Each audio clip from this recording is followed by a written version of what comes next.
Let's do the posting stuff. Let everybody know that we are now live.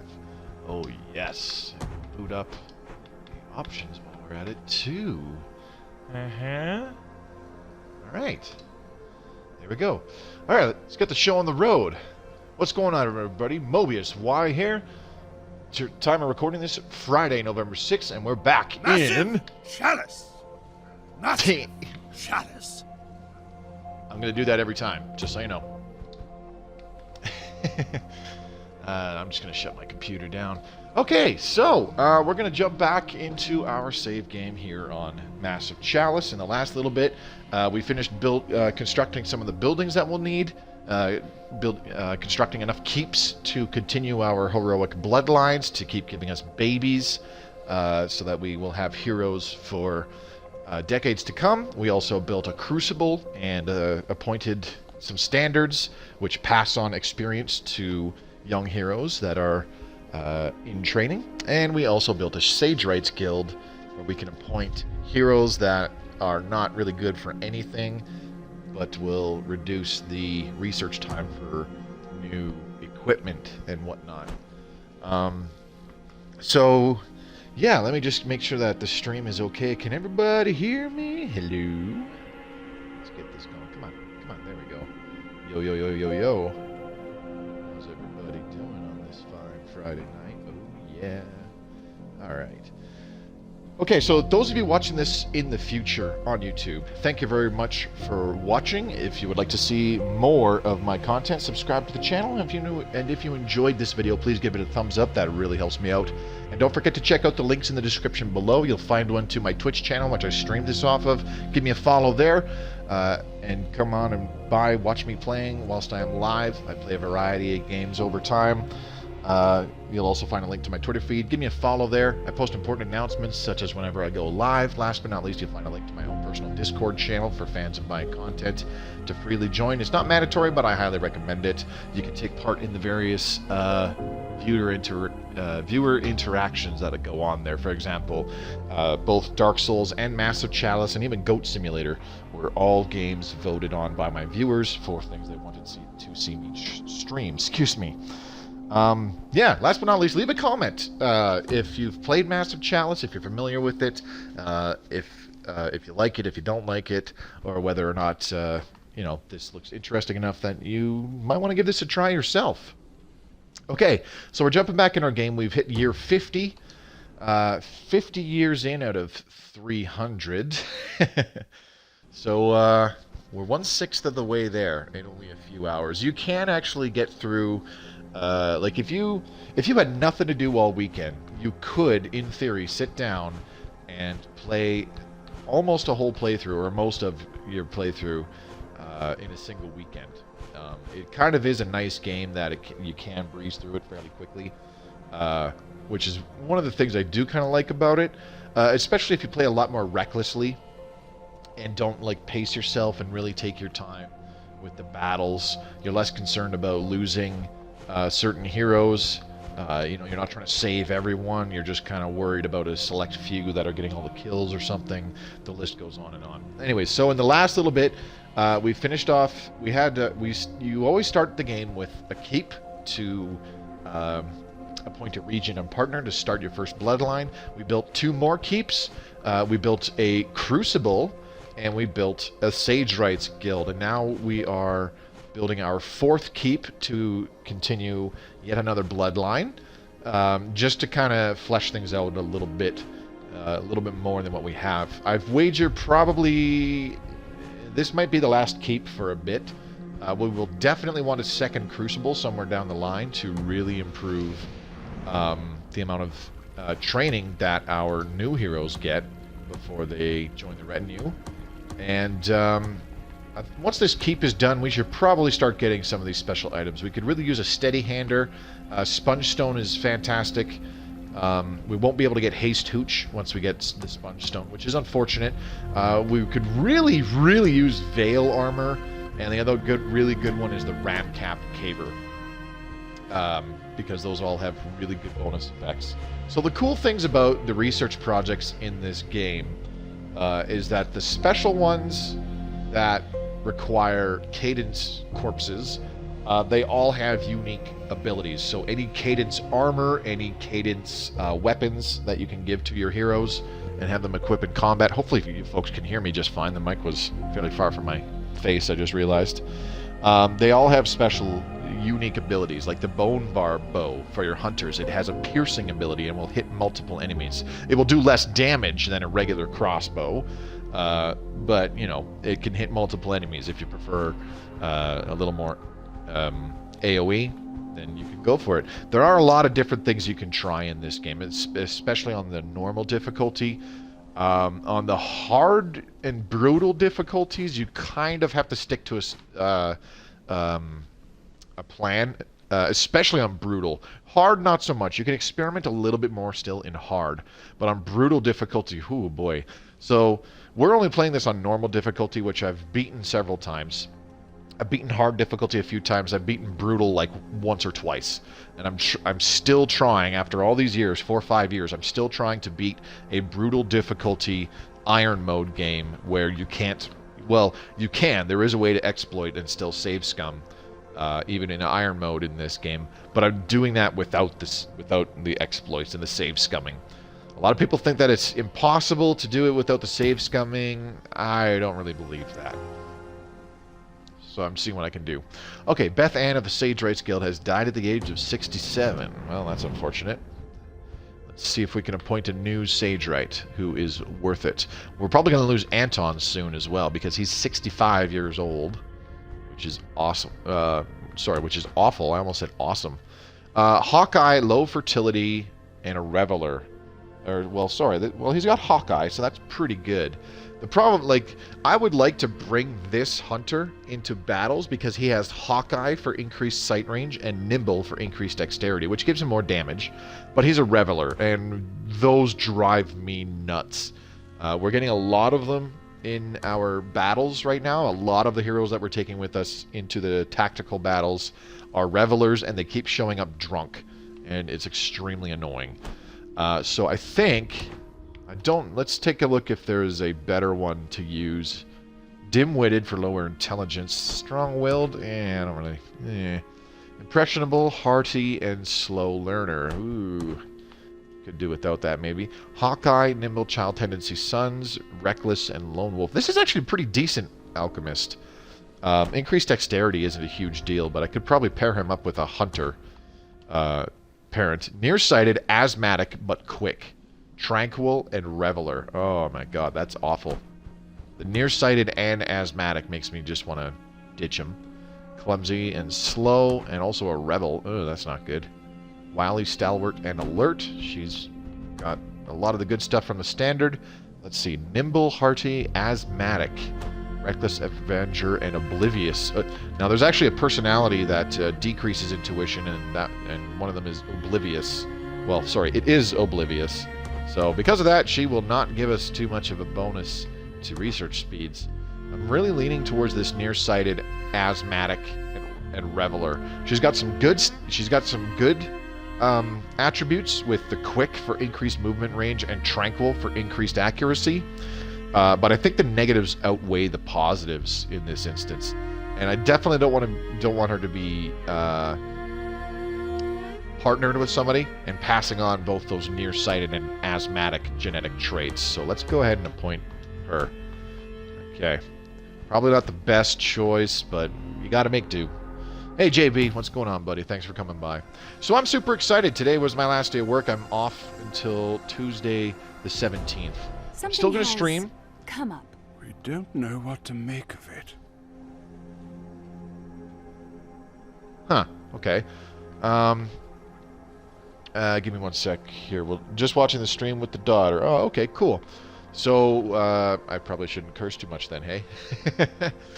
Anyways, what was I going to say? Yeah, I'm off work until the 17th. I'm still going to stream. I'm just going to keep to the regular schedule. And I have some stuff to do around the house, but this should give me some time. If I don't blow it all, like sleeping in and stuff like that and playing way too many video games, This should give me some time to work on some videos off stream, so that should be pretty fun. Okay, so we got a random event, the rally. Today, Asif Kashodia and Noah Doberfran attended an anti-war rally outside the capital as peacekeepers, and the speaker, a highly respected elder from the Salt Stacks, made some very inflammatory statements about you and the war. Things got out of hand, and now the speaker's in critical condition thanks to your heroes, and a growing mass of unruly citizens are fuming outside of the capital. Nobody knows what to do. Oh, man. Yeah, she's a bit grumpy, so lounging on Dad. Okay.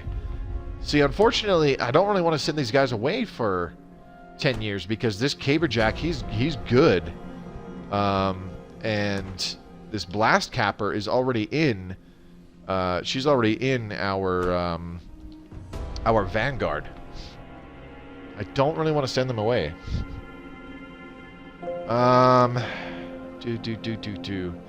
So with these random events, there's various outcomes to each of these options, and these things are 100% random. They can really help you out, or they can really screw you over. So say if they send the heroes to jail for 10 years option had 4 possible outcomes, it's an even amount that one of those 4 outcomes occurs, and it's like there's no real predetermining factor. And say this one, say you'll punish the heroes but actually do nothing. Say it only has 2 outcomes. It's exactly 50%. It could go either way. And then do nothing and hope that it blows over. If it had 3 potential outcomes, they all have exactly 1/3 of a chance of triggering various outcomes. Okay, I'm gonna say we'll punish the heroes but actually do nothing. Bracing for impact. Your heroes are surprised to hear that the mob believed your words without any proof. However, due to their fear of showing their faces in public and the shame of having to hide from the people they've sworn to protect, they've quickly turned into recluses. Damn it! Asif Kashodia and Noah Doberfran have lost XP and gained the disheartened personality. This is like the opposite of patriotic. It decreases movement speed, accuracy, and evasion. So now these 2 people, I don't want to use them anymore. The big one is the decreased accuracy, but also reduced movement speed and evasion. That's awful. So this was a kick-ass Caberjack. We could have used him for something, and now I really don't want to because that personality might pass on to, you know, his kids or to anybody he's training. Ugh. That did not go well. All right. And they're back. Let's progress with the timer. Yes, okay. I thought they'd given up too. 31-year-old Caberjack, level 2. Lapses and bulwarks in this battle, and this one we have seeds, lapses, and ruptures. Okay, both of those are good because we need lapse and rupture kills for Veil Armor and the Ramcap Caber, respectively. Also reduces current research time by 25%, so it'll chop off about 2 years. Not a huge deal, but we could really use the new hero. But I need to defend the Sage Right area because it's at 1 point of corruption. Like, both these zones are at 1 point of corruption. So I'm going to protect the Sage Rights Guild region even more because if this region gets 3 points of corruption, the region is destroyed and we lose the building in it. And any heroes that were appointed in that building, they die. So, no bueno. Okay, so I'm going to have to get rid of the Blast Capper. She is being replaced. Let's replace her with... Oh, yeah, the Alchemist was a guy that I was thinking about bringing in, right? Oh, clumsy, sickly, and slow. So this person has 3 negative traits. So we're not bringing her in anything ever. Impressionable, hearty, and slow learner. And don't really care. So we're going to bring in this Alchemist. Paul Johnstone. He's level 4. That's fantastic. He's got Hawkeye, Nimble, Child Tendency Sons. Unfortunately, he's reckless. He's also a lone wolf. So now we have 2 straight up alchemists, a brutalist, which is alchemist hybrid, a caberjack, and an enforcer. This could actually pay off because with this amount of alchemists, we have quite a few ranged attacks. Which isn't too bad. Unfortunately, we only have the 1 hunter to deal with lapses and ruptures. But we do have a scout with us. Yeah, I'm not too keen on this. Fun fact, you can win the game with pretty much only hunters right up until the last 50 or so years. I don't know about you, but I'm ready to hit something today. Well, this is a great start. Okay. All right. We need to find somebody to feed kills. Who are we going to feed kills to? I don't know. Paul Johnstone. Well, you're up, buddy. Hit this seed. Bam! Got him. Okay, good. Off to a good start. And he's spotted enemies way over there, too. I need to zoom out a bit. Okay, so we've got our Caberjack here. I'm going to save her for last because she can flat out one-hit kill the Lapse or stun it. So we'll leave her be. Let's get the other Alchemist. She can hit this other seed. Like so. Here we go. Got him. Oh, maybe that was a chick. Or sorry, maybe that was a dude. No, that was a chick. Oh, she's just old, right? How old is she? Oh, she's 55. Okay, so she won't last too terribly long. Shu-Ching Gray. Let's get him... let's get her to use her special Brutalist skill, Hack and Slash, which gives her a second hit. A second melee hit. So if she hits the first time, she might one-hit kill the Lapse, excuse me. Talking is hard tonight. If not, then she has a second hit. And even if only does a glancing blow for like 2 points, it should still kill it. There we go. Everybody gets knocked back. Nobody got knocked into something and stunned, so we're good. Unfortunately, I gave kills to our alchemists, which I don't really want to do, but it's okay. Okay, so she's level 4. Let's give her the extra item slot, because Fury, I don't want to use Fury yet. Not until we have, like, a Sponge Stone and the Unstable Carapace armor to reliably regain HP whenever they get hit. You know, like, it's just not a good idea. Okay, so we need to stealth move the Hunter somewhere to scout a little bit. Doesn't look like he can go anywhere, though. Let's just move him up here. And the Caberjack, she can go over here. I don't think that Lapse has eyes on anybody, so she won't shoot anybody from there. That Seed has eyes on us, though. That's why he turned towards us. And here she comes. Won't shoot anybody, though. She's not in range. So that's good. Okay, let's go ahead and move this guy. Alright, so in reality, I want to feed kills to, not this person, to this alchemist, or sorry, the Brutalist. I want to feed kills to the Brutalist and our Hunter so that they can get some XP and level up some. So we're going to move the Hunter, or I should say Enforcer. We're going to move the Enforcer here. And let's have him shoot this seed to kill it. Oop, there we go. And now he's level 4. Very good. Okay, at a level 4 Enforcer, we get 2 options.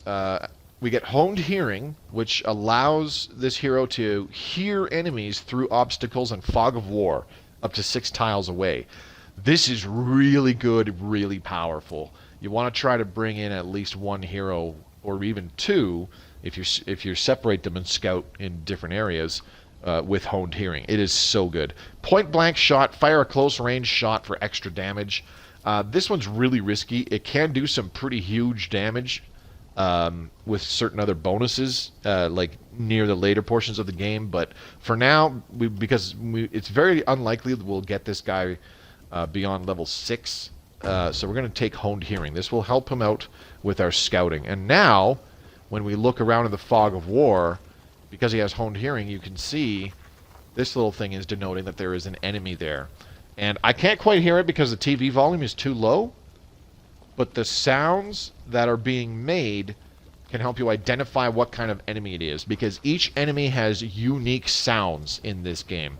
That is one thing that I will say is really good about this game, and actually every Double Fine game I've played, is their sound design is actually pretty awesome. They do a hell of a job with their sound design.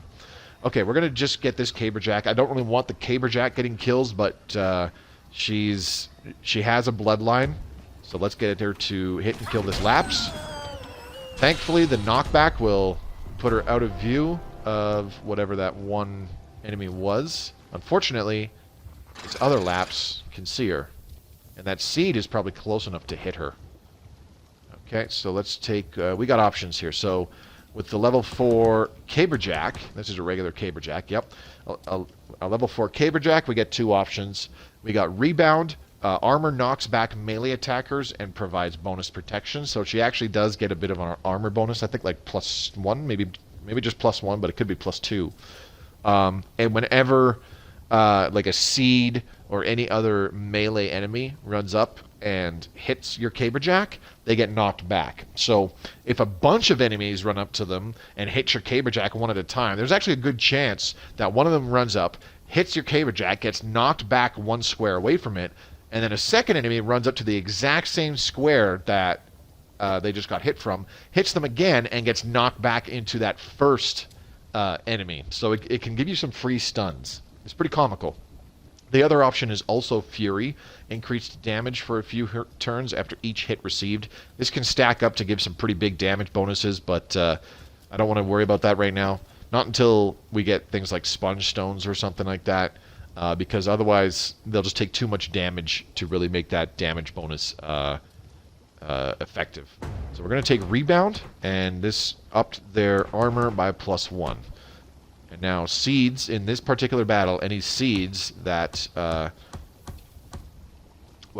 hit them with melee, will get knocked back.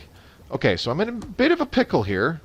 Unfortunately, none of, our Brutalist cannot get close enough to deal with that Lapse, which sucks. So I'm just going to move, okay, what I'm going to have to do is I'm going to have to move this Alchemist up to here, and I got two options. I got 2 chances here, so I'm going to use a free throw first. All right, well, he killed the seed, so we missed the target, but it still paid off. Sometimes an Alchemist missing isn't too bad. Sometimes it can be very bad because they land their flask right on some heroes and kill your friendlies. So we're going to throw another one. Missed again. Damn it. Alright, that's okay. We'll probably just have somebody lose a little bit of XP. Not a big deal. Alright, well, let's move the Brutalist up here, because they're going to close in and kill that Lapse next turn. And then we'll have this other Alchemist. She can move over here. There we go. That's okay. She targeted the one that I wanted her to target, because he is not going to... he doesn't have a bloodline, so that's fine. He's pretty strong, though, as an Alchemist. We'll use him for a few battles over a couple decades here, but he's not the one that I want staying alive and scoring lots of kills. Okay, so this Hunter... the Enforcer, I should say. Let's move him... I want to get him closer. He still has line of sight here. Move him over here. Can he kill the Lapse in one shot? It's not guaranteed, so I don't want to risk it. Let's just go ahead and have him shoot the first seed. Boop. There we go. Okay, and now where is our Brutalist? Okay, so the Brutalist does not have Hack and Slash, unfortunately. Let's get the Alchemist to... what do I want him to do? What do I want him to do? Let's just get him to move over here for now, so he's out of the way, and then we'll get the Brutalist. The Caberjack, can she hit the Lapse with a knockback? Yes, she can. Or she can just flat out kill it. So let's get our Brutalist to hit the Lapse. If she doesn't kill it, we've got a follow-up with our Caberjack. And if that still doesn't work, then we still have this Alchemist. No, we don't. She can't throw a flask at her, I guess. Ideally, I want the Brutalist to kill the Lapse. That way we can get the Caberjack to move up here, charge the seed, and kill the seed. Or at the very least, stun the seed. Okay, so that's the plan. Let's get the Brutalist over here. Please one-hit kill this lapse. Now tell me that wasn't There we fun. go. Okay. And she didn't get stunned, so we're good. Alright, perfect. So let's leave that alchemist here. We've already defeated half the enemies in this mission? Wow. Not a lot of enemies in this one. That's too bad. Alright, here we go. Charge. Boop. And you're dead. So if you noticed, charge, when you hit an enemy with charge, it does damage.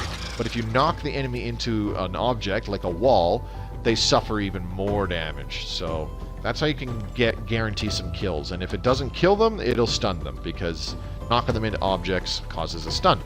Super handy. Alright, let's move these guys a little bit closer to the fight, because we're going to have to cross that bridge over here where this seed is. Luckily for us, he's not in range to actually attack anybody. On the plus, and on the other side, the other positive is that this hunter can move forward and shoot the seed. Boop, there we go. Easy peasy. Just trying to feed kills to the same three heroes. Okay, now let's move. Where is the alchemist? He's got Hawkeye, so let's just have him inch forward a little bit. I'm going to turn the camera so that we can see better in the top left.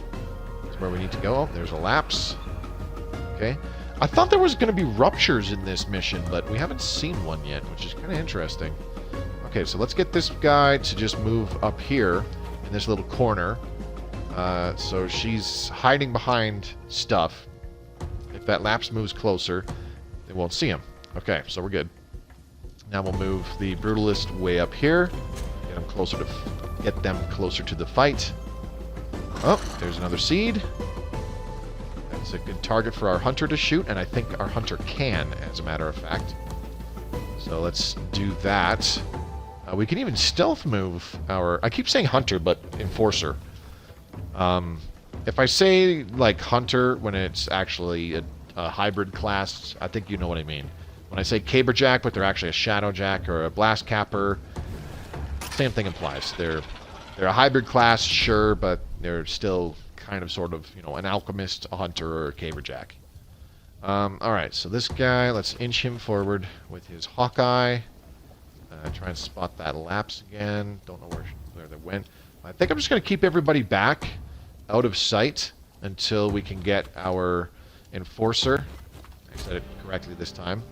So we can get our enforcer close enough to stealth move ahead and actually scout the area. I don't know if that's possible. You can only stealth move up here. Oh, all the way up there. Okay. So let's start with... Well, I don't have any way to listen to audio right now. Well, that's too bad, dinosaur. Kind of... Well, I'm not going to say kinda. It really ruins the enjoyment of the stream if you can't. Alright, let's inch this guy forward one more. Okay. So we've got an enemy right here. I can't tell what it is. Let me turn up the volume on my TV. Sounds like a lapse. Yeah, if the TV volume is coming through my headset and echoing, please let me know. That's why I turned the TV down, because this headset picks it up pretty easily. Alright, let's move the caberjack, or sorry, the caberjack right here. For now, we'll keep the other alchemist, the level 2 alchemist, back, and the brutalist, we'll just keep her right here. There's the rupture, or at least one of them. Oh, there's another one.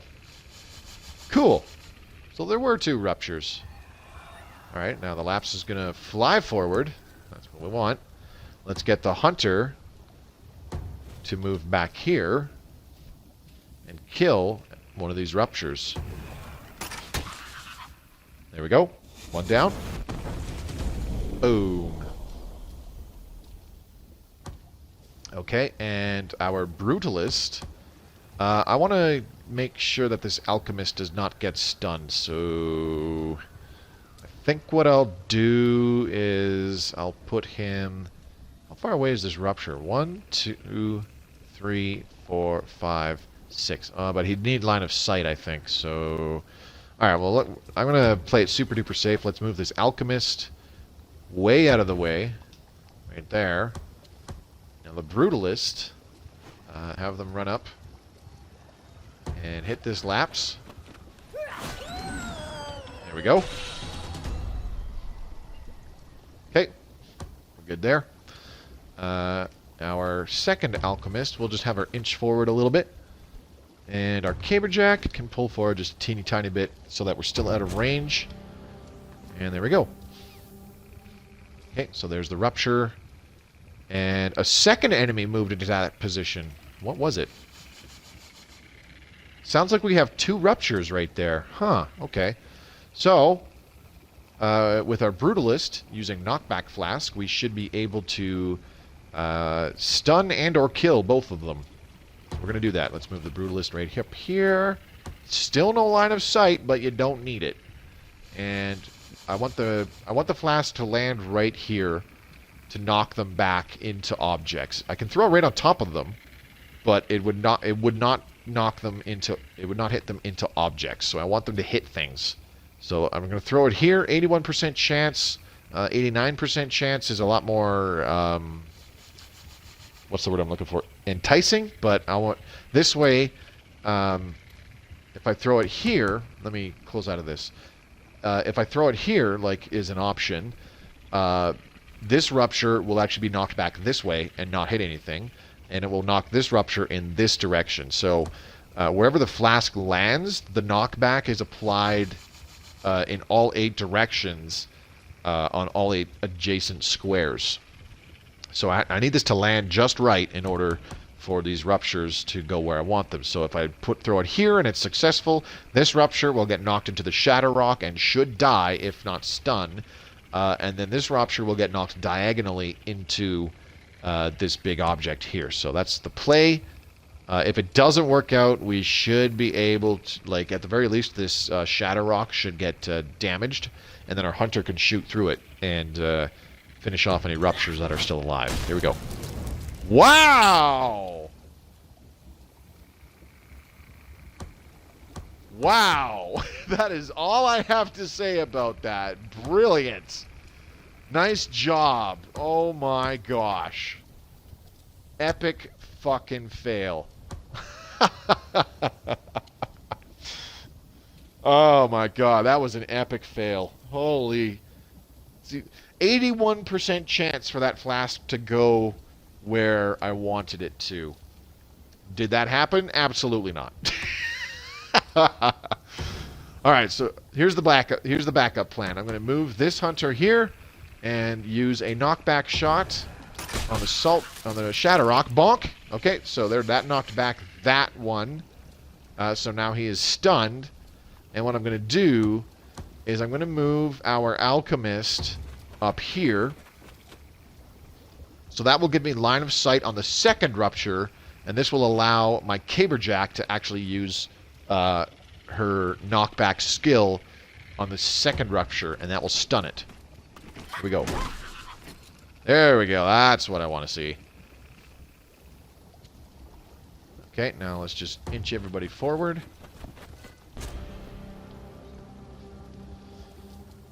Thanks for coming by again tonight, Dinosaur. I appreciate it. Hopefully tonight's stream proves super duper entertaining.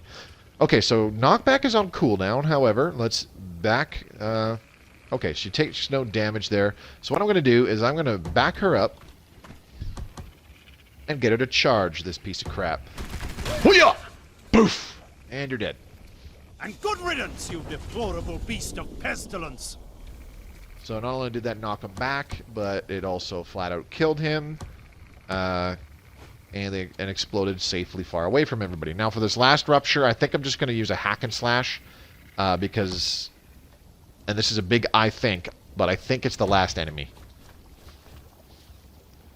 So our Brutalist taking a bunch of damage from this exploding rupture is not a big deal.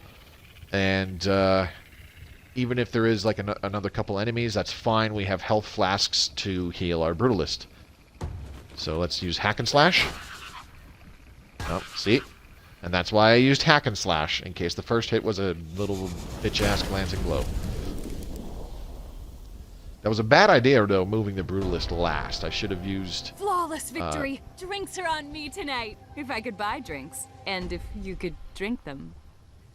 I do enjoy your thought process. So yeah, the smart thing to do would have been to have the Brutalist attack first, and then if the attack completely failed, it would have got a glancing blow on the first hit, and then a glancing blow on the second hit. Then I could try to use the Hunter to shoot it. That way, the Enforcer. That way, the Enforcer, which I want getting kills, gets yet another kill. And if that fails, I have 2 more Alchemists to try and run up and kill the damn thing. Anyways, let's proceed. Yeah, I'm loving the stream. Saw it pop up and couldn't wait. Well, that's good, Dinosaur. That's good. It'd be pretty cool to see you at the Stellaris streams, too. I know you've come by to a couple of them in the past.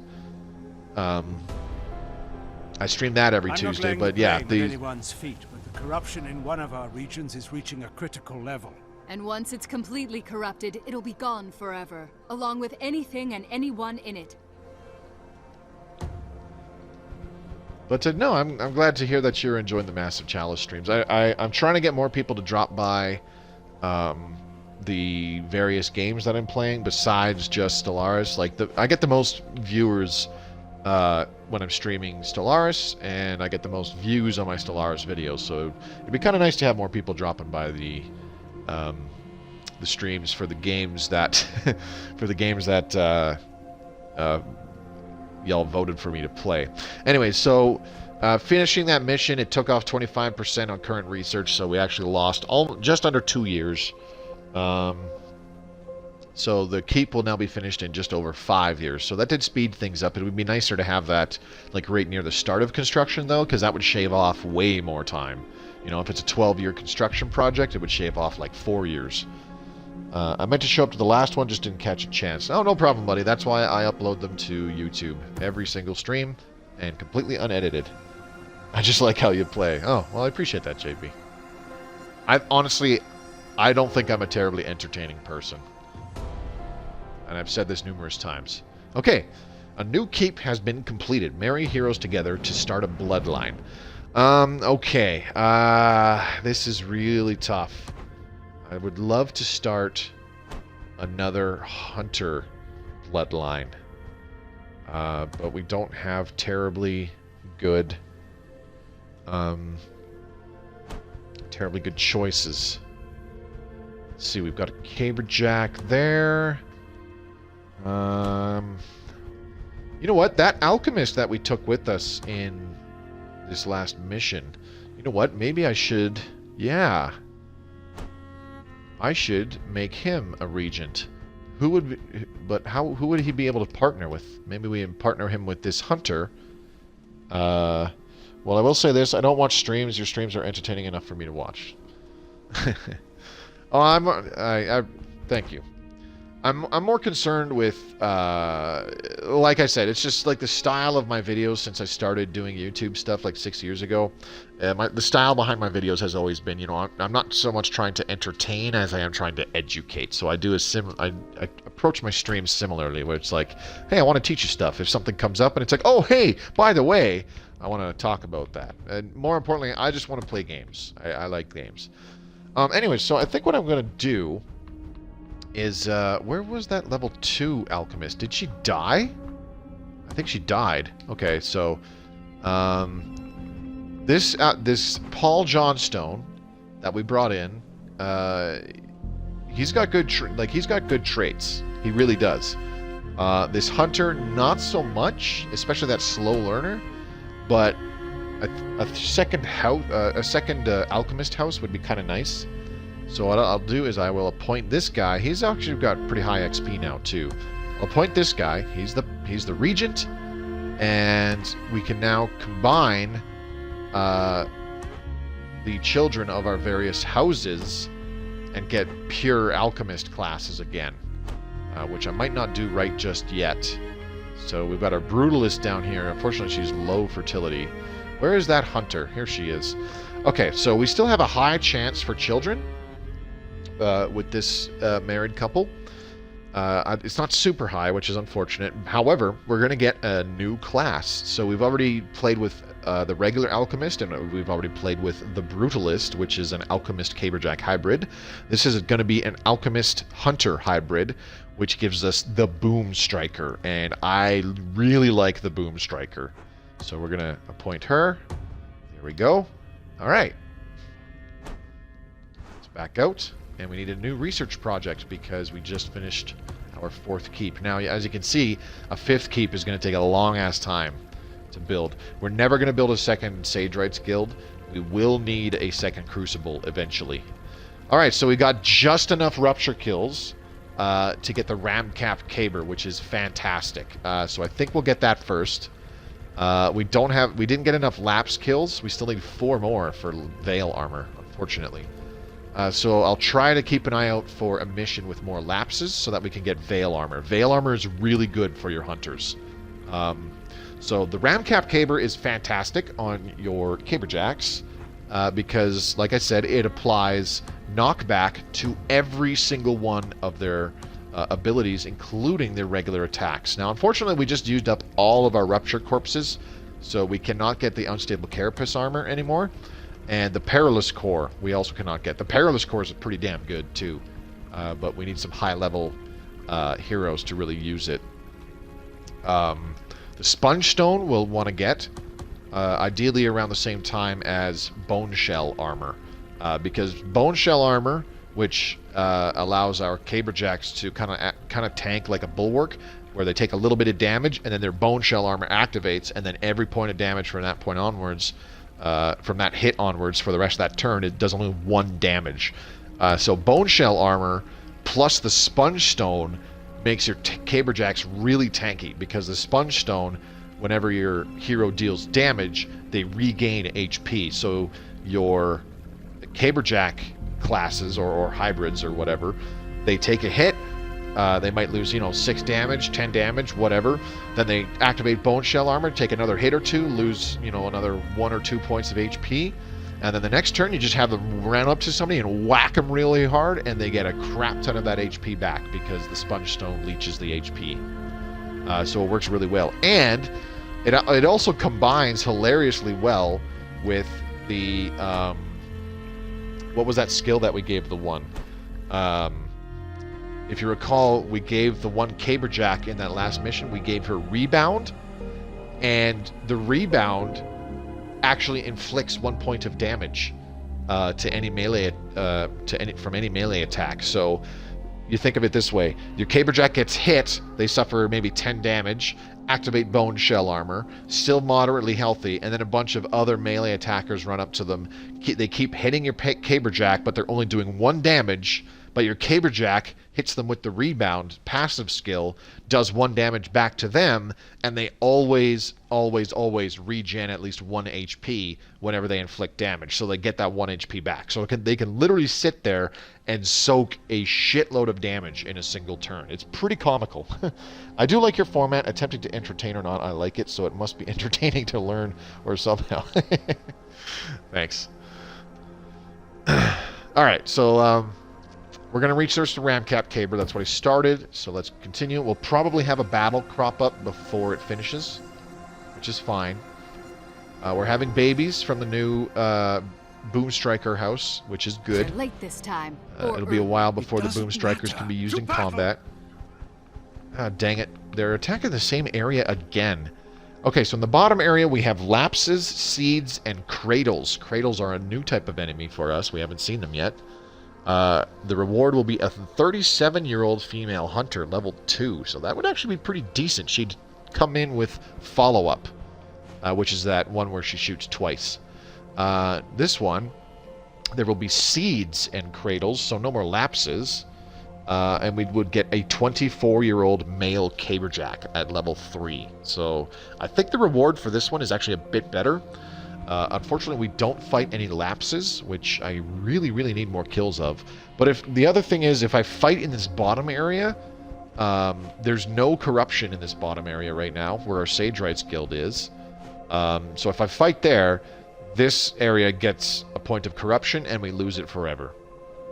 So I think the play is just defend this area, because it seems a logical thing to do. Okay, and we should have... So we lost the one alchemist because we appointed him as a regent to make babies, so that's fine. Ooh, we've got a trick shot level 4. Beautiful. Okay. So the trick shot is a hunter-alchemist hybrid, And they still got the stealth move, which is the kind of default skill for hunter classes, but instead of either follow-up or knockback shot, they get flask shot. This is a special arrow with an attached alchemist flask that damages nearby enemies on impact. So if you have a hunter, or I should say a trick shot with a really high accuracy rating, there's a better chance that you can do decent AoE damage with their flask shot than a simple alchemist flask itself. However, the flask shot doesn't do nearly as much damage as a plain old alchemist flask, especially in the later portions of the game, which kind of sucks, but that's okay. So let's get the flask shot. We don't have a choice. Now we got two options. Because this is an alchemist hybrid, they can carry an extra item slot. So this would give them 2 health vials for this mission, which would be kind of nice. But we also get the option, this is a more hunter-based skill. Put it down. Deal increased damage to injured enemies with less than half health. This is really good for the slightly tougher enemies like bulwarks and cradles that have more HP, and it'll be way better later on in the game for our heroes that are actually around for the much tougher enemies that show up later. So let's take put it down, just so that this guy can actually, you know, get the finisher shot on an enemy that's weaker. Just increase the likelihood of that happening. So let's bring in this trick shot. That'll give us a second hunter to scout around with. So this enforcer has honed hearing, so he's kind of our go-to scout right now. And does he have Hawkeye? Yes, he does. So he has Hawkeye and the honed hearing skill, so that'll work out really well. Carl Gray is a level 3 Brutalist. Ooh, that's good. Let's level him up. He's got Hack and Slash. He is Bountiful, increased chance to have children. Well, I should marry him off then. He's quick with increased movement range. Unfortunately, he's a Reveler, so that kind of just killed my odds of using him for anything. This chick has 3 bad traits, so I'm not going to use her for anything. This chick has 3 good personality gimmicks and low fertility, so she'd actually be pretty good to use in combat, I think. The other option is we can use this level 55 Blast Capper. Unfortunately, she is now... Oh yeah, she's the one that got disheartened. And she's asthmatic, so... Disheartened to decrease movement speed, and asthmatic where she moves... She'd lose movement speed again when I move her max distance. Yeah, that's awful. So we're going to bring in a second Brutalist, I think. Alright, so we've got 2 Brutalists, both from the same house, a Caberjack, and 2 different types of hunters. We've got the Trick Shot and the Enforcer, both from the same house as well. I'm going to keep trying to feed kills to the Enforcer because he's older, and there's a reason for that. And hopefully that happens this stream. The reason why, I can explain why when a certain thing happens. It's only been 45 minutes, so we still got quite a bit left in this stream. We don't want to keep the cadence waiting. Whoa! Look at that sight range. Already spotting an enemy way over there. Let's see. I'm going to move the camera. Let's see. Can he see them? Nope. How close? He'd lose sight. Okay, I don't think there's any way I can get him close enough to shoot that seed in this same turn. So here's what I'm going to do. I'm going to take the trick shot. Let's just have him stealth move over this way a little bit. Kind of get a little bit more line of sight over here. And can he move up further? No, that's fine. Now let's move our Enforcer. He is our go-to scout right now because he has honed hearing. Let's move him up here. So he's stealth moved now. Sees another seed. Okay, so what do we have here? So he has direct line of sight on 2 seeds already. However,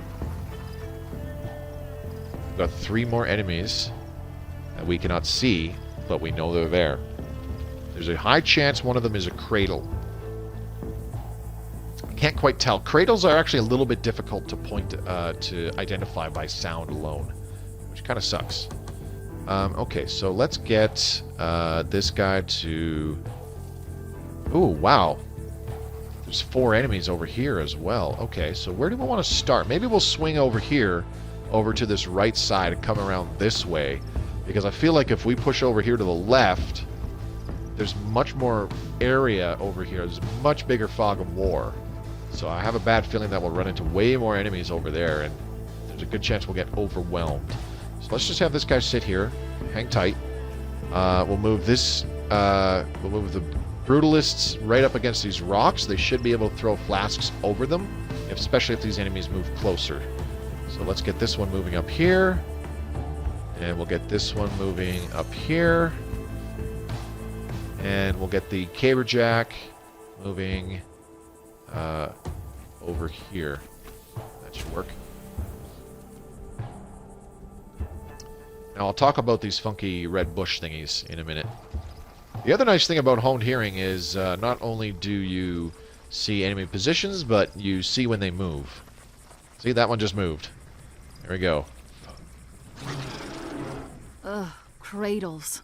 Just get in there and take them out quickly. Unless you're interested in seeing the joys of childbirth. And what a joy it is. But make sure your blows count. So the cradle, they're a pretty tough enemy because they have a lot of HP. They have low accuracy, and there's a reason for that, is because their main attack is a really long-range kind of mortar thing. It's the equivalent of the enemy throwing a flask, like your alchemist. So they have low accuracy, but their mortar shot, I should say, it actually does really high damage. It can one-hit kill some of your heroes. Like this guy who's only got 14 HP, it's very likely that he could get one-hit killed by that cradle. The other thing that the cradles do is they can also spawn more seeds on the map. They shoot a mortar-like shot somewhere on the map that doesn't do any damage, but it spawns another seed. So you can use them to farm kills to get a little bit more XP, but it's kind of dangerous because, like I said, they have that mortar shot, which they can use. And the other thing that happens, too, is when the cradle dies, it spawns 3 seeds. Not just 1, but 3. So it's pretty nasty. Now these fun little things, this is a burst bush. So this region on the map is called the Pale Sea. It's kind of like a desert, obviously. These burst bushes, they only have 1 HP. They can be knocked around and attacked, just like the Shatter Rock in the previous mission, which was in a location called the Salt Stacks on the south side of the nation. However, where the Shatter Rocks block line of sight, the burst bushes do not. They do block movement a little bit.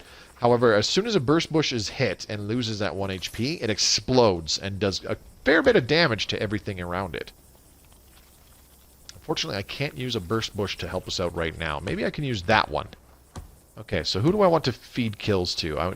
Shu Qing Gray. She's the one I want feeding a few kills to right now. So let's get her to move right up here.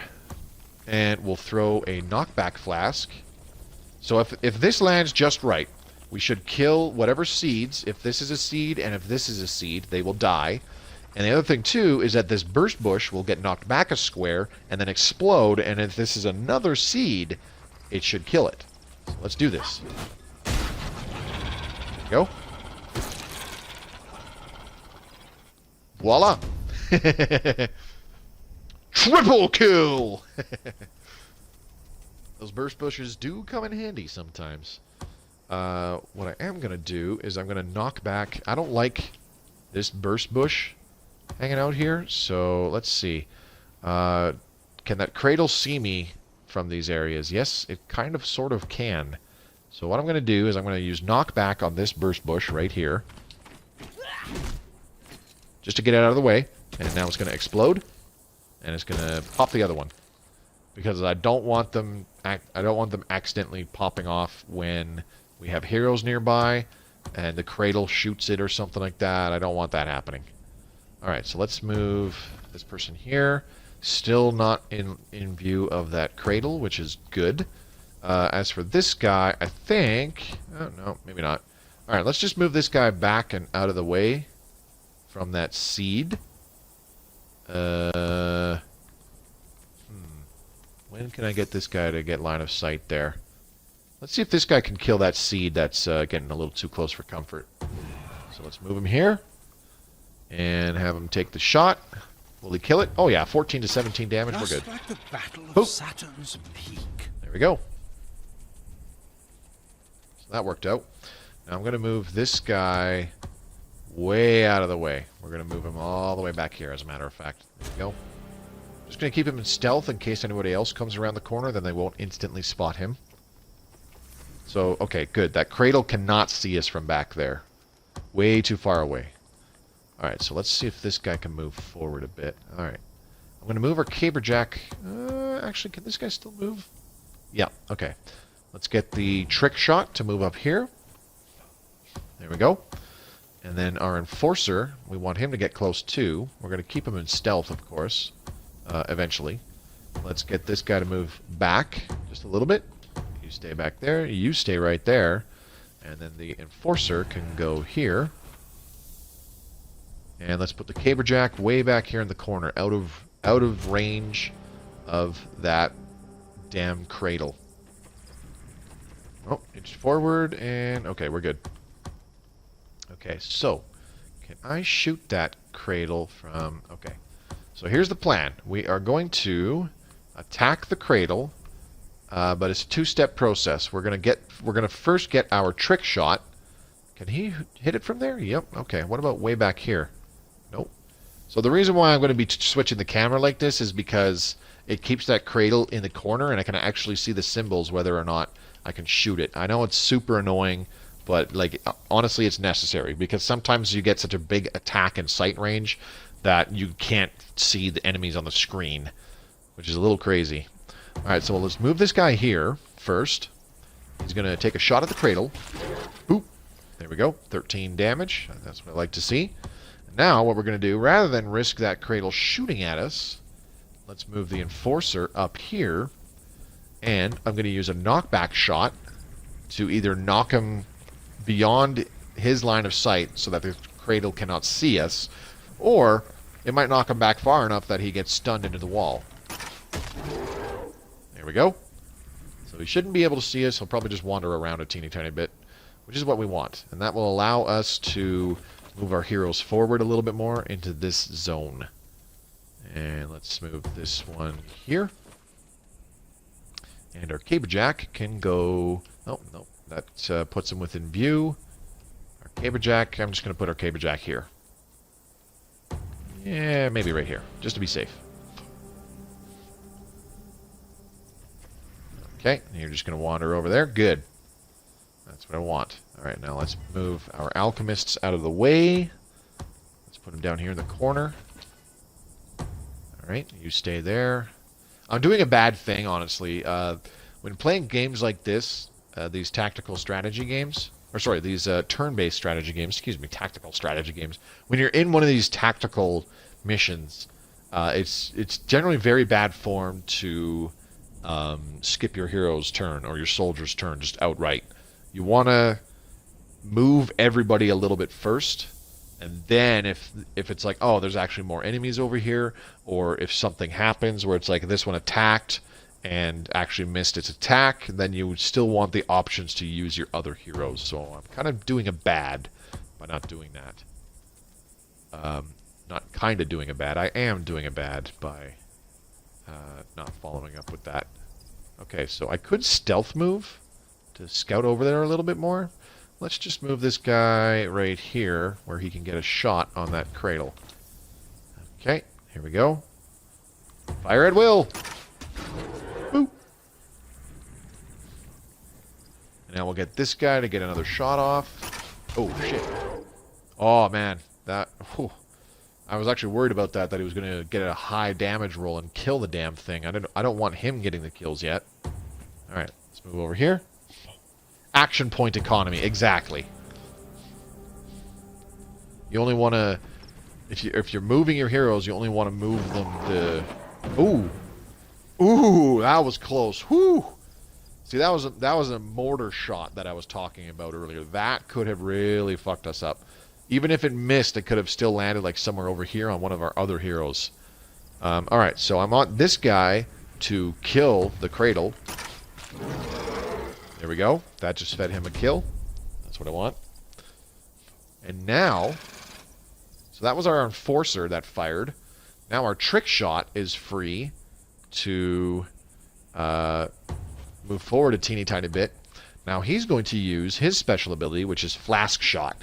He has an 82% chance to hit. If he does, he's going to do 13 to 15 damage from the point of impact, one square in all directions. and that will kill all 3 of these seeds. So when you're ready to kill a cradle, you got to make sure that you have some kind of option to either stun most, if not all, of the seeds, or just flat out kill them as soon as they spawn.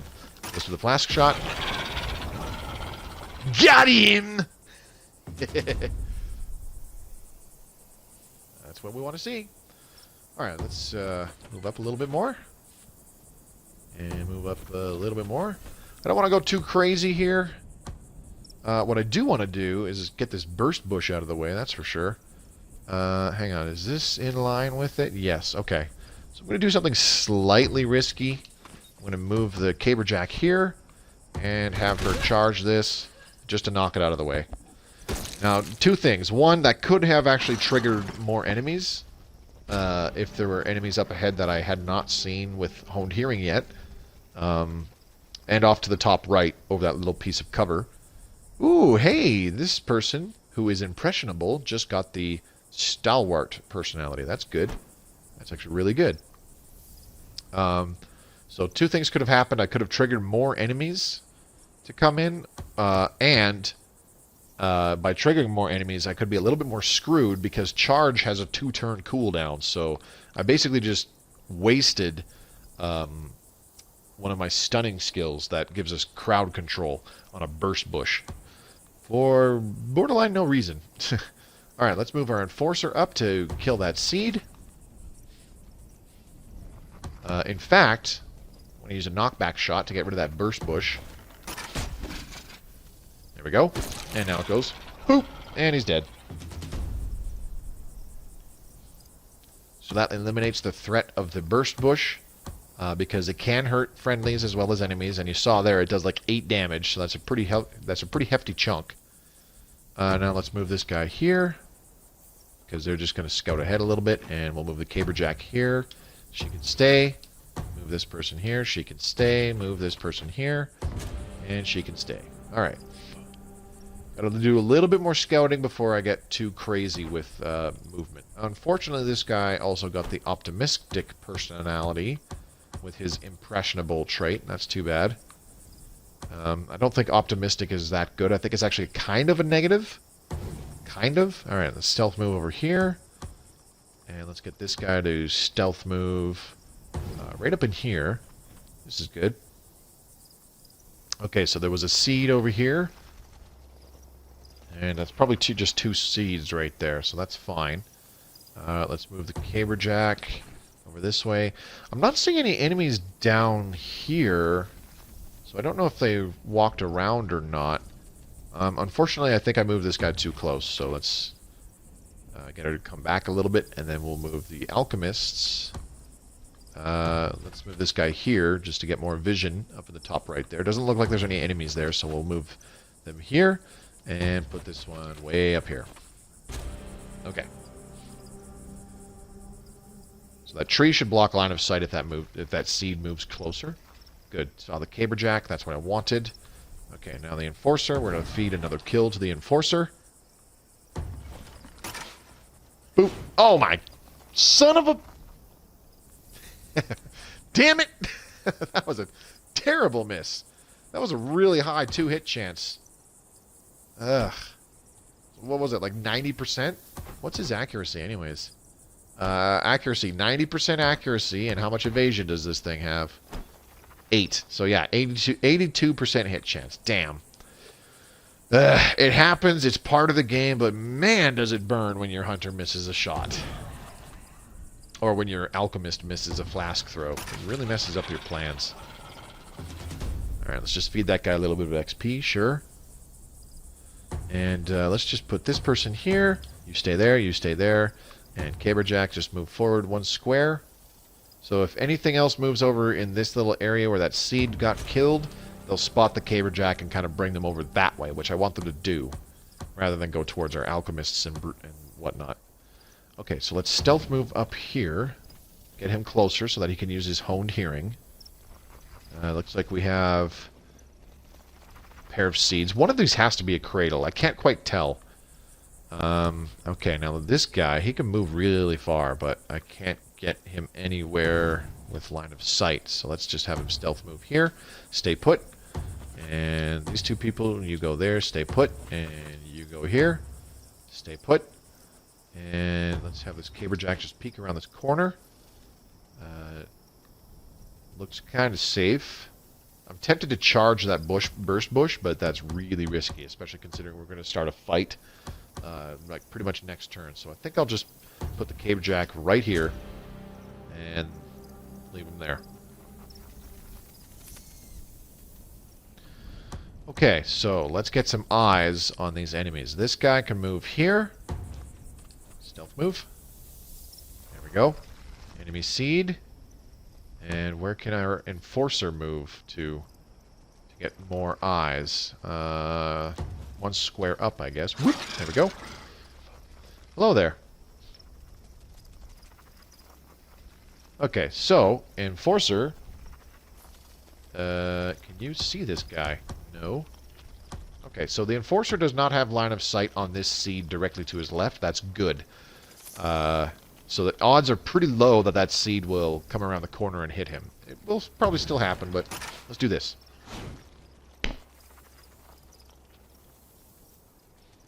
You had a 100% chance to hit the target. Did you not? Did I miss something? Did he not have a 100% chance to hit the target? Oh, man. Alright. Alright, let's put the caberjack up here. Your knockback skills are going to come in handy very quickly. Alchemist up there. Or, sorry, Brutalist, I should say. Brutalist number 2 up here. There we go. Alright, well, this guy's going to take some damage. It's okay. We have health vials. This is exactly why we researched them. Oh, now here comes the other seed. Perfect! Hey! Even better, they're lined up. We've got all of our ducks in a row, so let's move the enforcer here and use a knockback shot. This might kill both of them. Or it'll just stun both of them. That works too. Alright, cool. Shooting Gray, you can go ahead and, well, kill this one. Even if it was a glancing blow, that was going to be a kill no matter what. Which is fine. I'll just move the caberjack up one square. You stay put. This other guy, I just want him to scout a teeny tiny bit more, so move around here. There we go. And the other brutalist over here. Alright, enforcer. Regain your honor.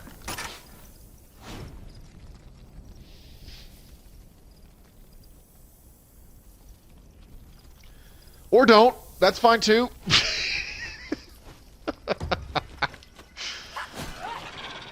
Alright, we've got a level 5 Brutalist now. That's good. So, as your heroes level up, they can learn new skills, but they only learn new skills at levels 2, level 4, where they get the first option between two skills. Level 6 gives them the second option of two skills. Level 8, they get a third option. And level 10 gives them their final skill. But at every level up gives them more HP, better stats, such as more strength, more dexterity, more intelligence, which, you know, lets them do more damage. Better accuracy, better evasion, you know, that kind of stuff. So leveling them up is still good, even if they don't get a skill. All right, let's move this guy up here. Oh, another seed. Okay, this guy, like, I'm trying to feed kills to this guy, but he's missed his last 3 shots. Well, that's not true. He hit the knockback shot. But I'm not really counting that. Alright, so if I move this person here, are they within view of that seed? No, so I'm going to use knockback on the burst bush. Boop! Or not. Oh, shit. Ouch. Well, that didn't go well. Damn it. Okay. I don't think I need to use a health flask on her just yet, so we'll leave that alone.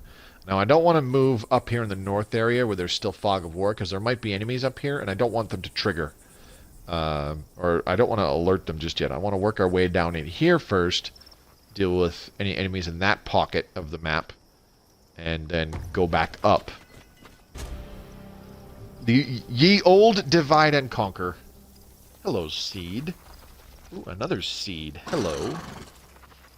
That one definitely sees our caberjack. That's fine. That one's not moving. Okay, sure. Alright, where is our enforcer? You must redeem yourself. Please. For the love of all that is holy, redeem yourself and kill this seed. Come on, man! Brucey Alpha Zedida. My disappointment is immeasurable and my day is ruined. Oh, boy. Alright. What, do we have a backup? Yeah, kind of. Okay, let's keep... If we keep this guy here, he's actually out of line of sight of 2 of these seeds. So let's put him right here. There we go. Okay, now shoot this one. There we go. Throw her in the pit. It's a guy. Brucey Alphazidida or whatever is a guy. Okay, so here's the plan. We're going to line up the caberjack with that seed. Oh, shit. There's a bunch more down there. Whoops. That's fine. That's fine. You know what? Before I pull this move, because this is kind of a dumb thing to do, I'm going to use a health vial now, because this caberjack is about to take a bit of damage. Because all 3 of these seeds are going to see her and charge at her. Okay? Speaking of charge... Whoop! Boop! Damn it. I was hoping to knock the burst bush, like, right into those seeds. And kill some more of them. Alright, let's move the other Brutalist over here. Alright, so our caberjack is unfortunately going to take a bit of damage. She might be okay, though. See, there's the rebound. It still did 1 point of damage. Boop! And now that seed is stunned, because it got rebounded into the tree behind it. This is why rebound is awesome. And here comes another one. He's also stunned. You're just lining up kills for me. 1 well-placed flask, and all these guys are dead. I love it. Or even a knockback attack from my caberjack. From our caberjack, I should say. Ooh, there's the cradle. So he's kind of major threat number 1 right now. So let's go ahead and... I don't have charge anymore. That's too bad. Is this Shu Qing Gray? Yes, it is. Okay, so let's... First things first. Let's get... let's get this person kind of out of harm's way. By... Ooh, damn. What am I going to do here? Huh. Okay, I got an idea. Alright. Brucey Alpha Zedida. Redeem yourself, man! Kill this seed. Thank you! Jeez. That was painful earlier. Alright, now we're going to get this chick to... Okay, let's get this guy... What can this guy shoot? Not a hell of a lot. He could do a flask shot right there and kill all 3 of them. But I don't want to do that. What I want is for her to move close enough to hit that seed, but I don't think I'll be able to without killing that one. Let's go ahead and do it. Okay, so that was 1 action point there. Huh. How do I want to play this? Maybe I'll just get the other hunter. Let's move this person here first. There we go. Can't get close enough for a melee attack. That's too bad. Let's use hunter number 2. Kill that one. Okay. And now... Caberjack. Attack. Hit that piece of crap. There should be another seed down here. Oh, maybe not. Maybe it already ran up. And now... we feed a couple kills to our Brutalist. Hello there. Have a go, you mug! Bye-bye.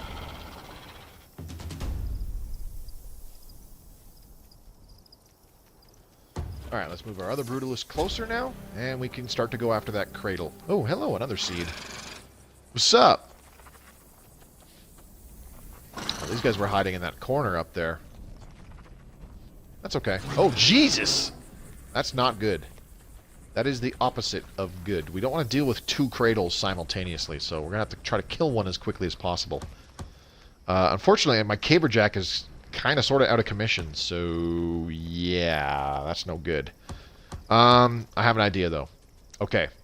We're going to do a little bit of crowd control here. So... Okay. Caberjack, kill that seed. I see my advice is paying off. Your advice? Okay. I have a plan. Okay. We're going to have to enact some crowd control measures, so I'm going to move the Enforcer up here. He's going to use a knockback shot on this cradle to stun it. There we go.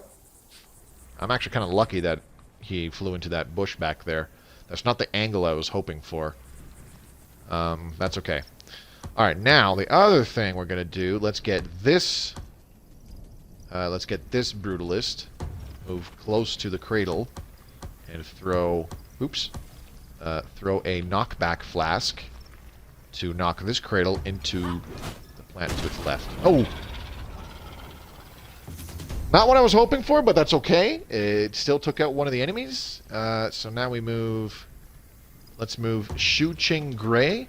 Nice and close. You use a knockback flask. Here you go. Whoop! Bonk.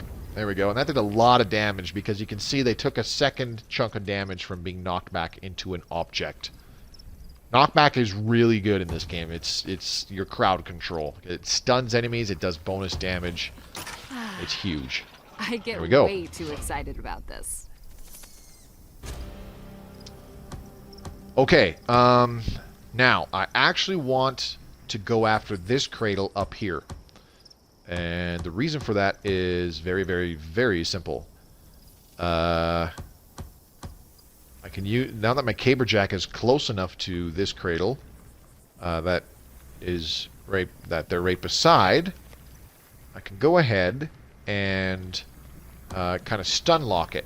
So let's start off with a knockback. There we go. Okay, he's stunned, so we're good.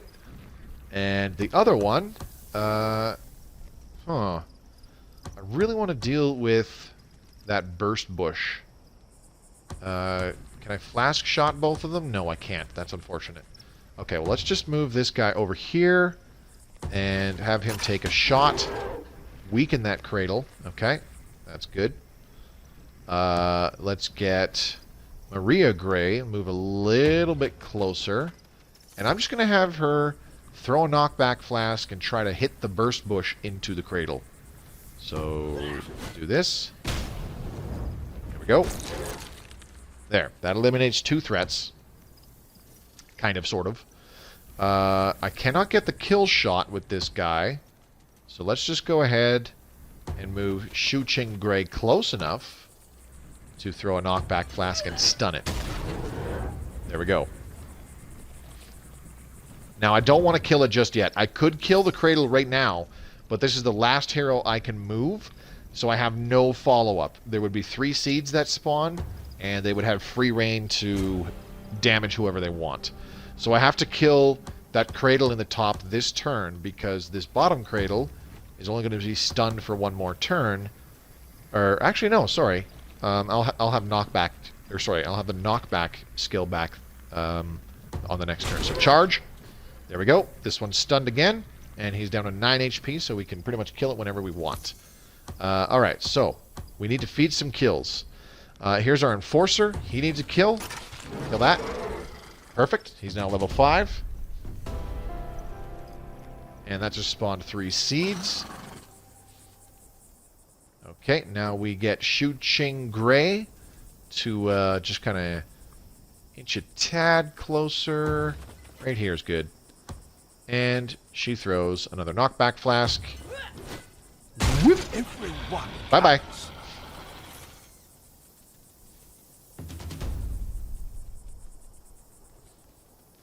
Alright, and we could kill this cradle now, but I don't want to because the folks I want to feed kills to do not have an action point right now. Or sorry, I've moved them already. Okay, so let's move the Caberjack back one space. Actually, no, let's not.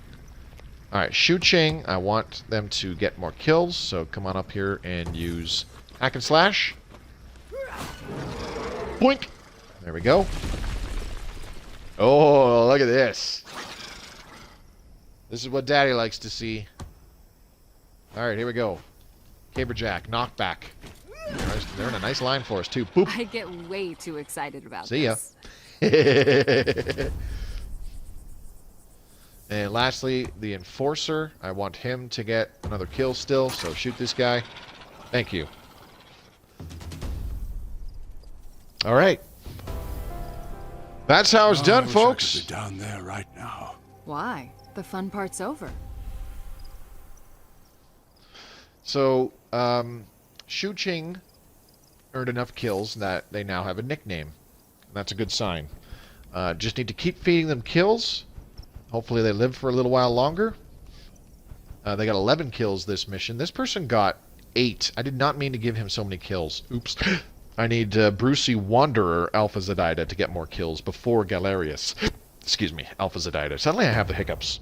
Alright, proceed. We should be able to get another battle or two in this stream. At least one, maybe two, if we go through them fast enough.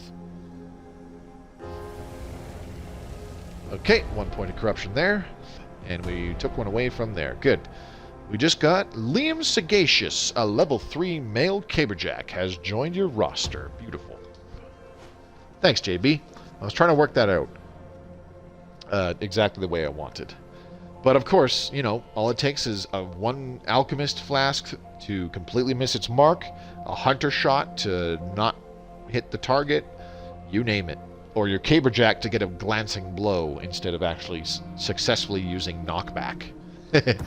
Alright, we got 4 years left for the Ramcap can't Caber. decide on what the right move is here. So, we require a third party.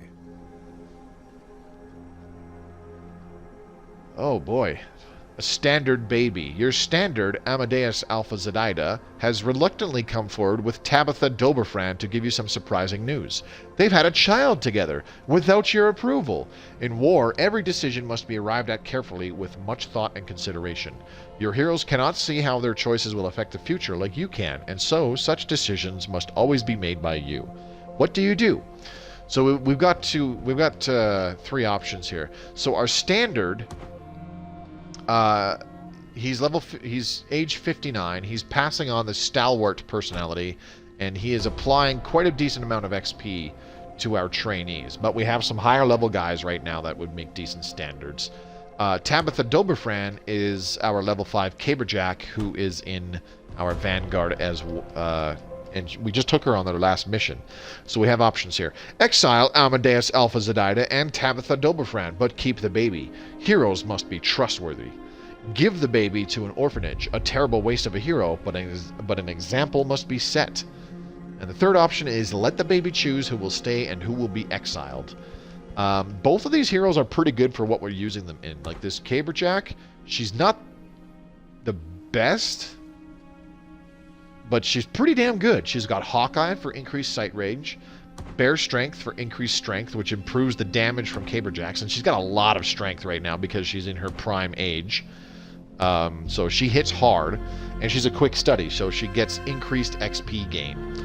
Her personality is optimistic. True hit chance is probably lower than predicted.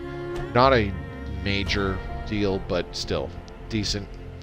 Really, really good Caberjack to keep around. And then our standard right now is a level 3 Enforcer.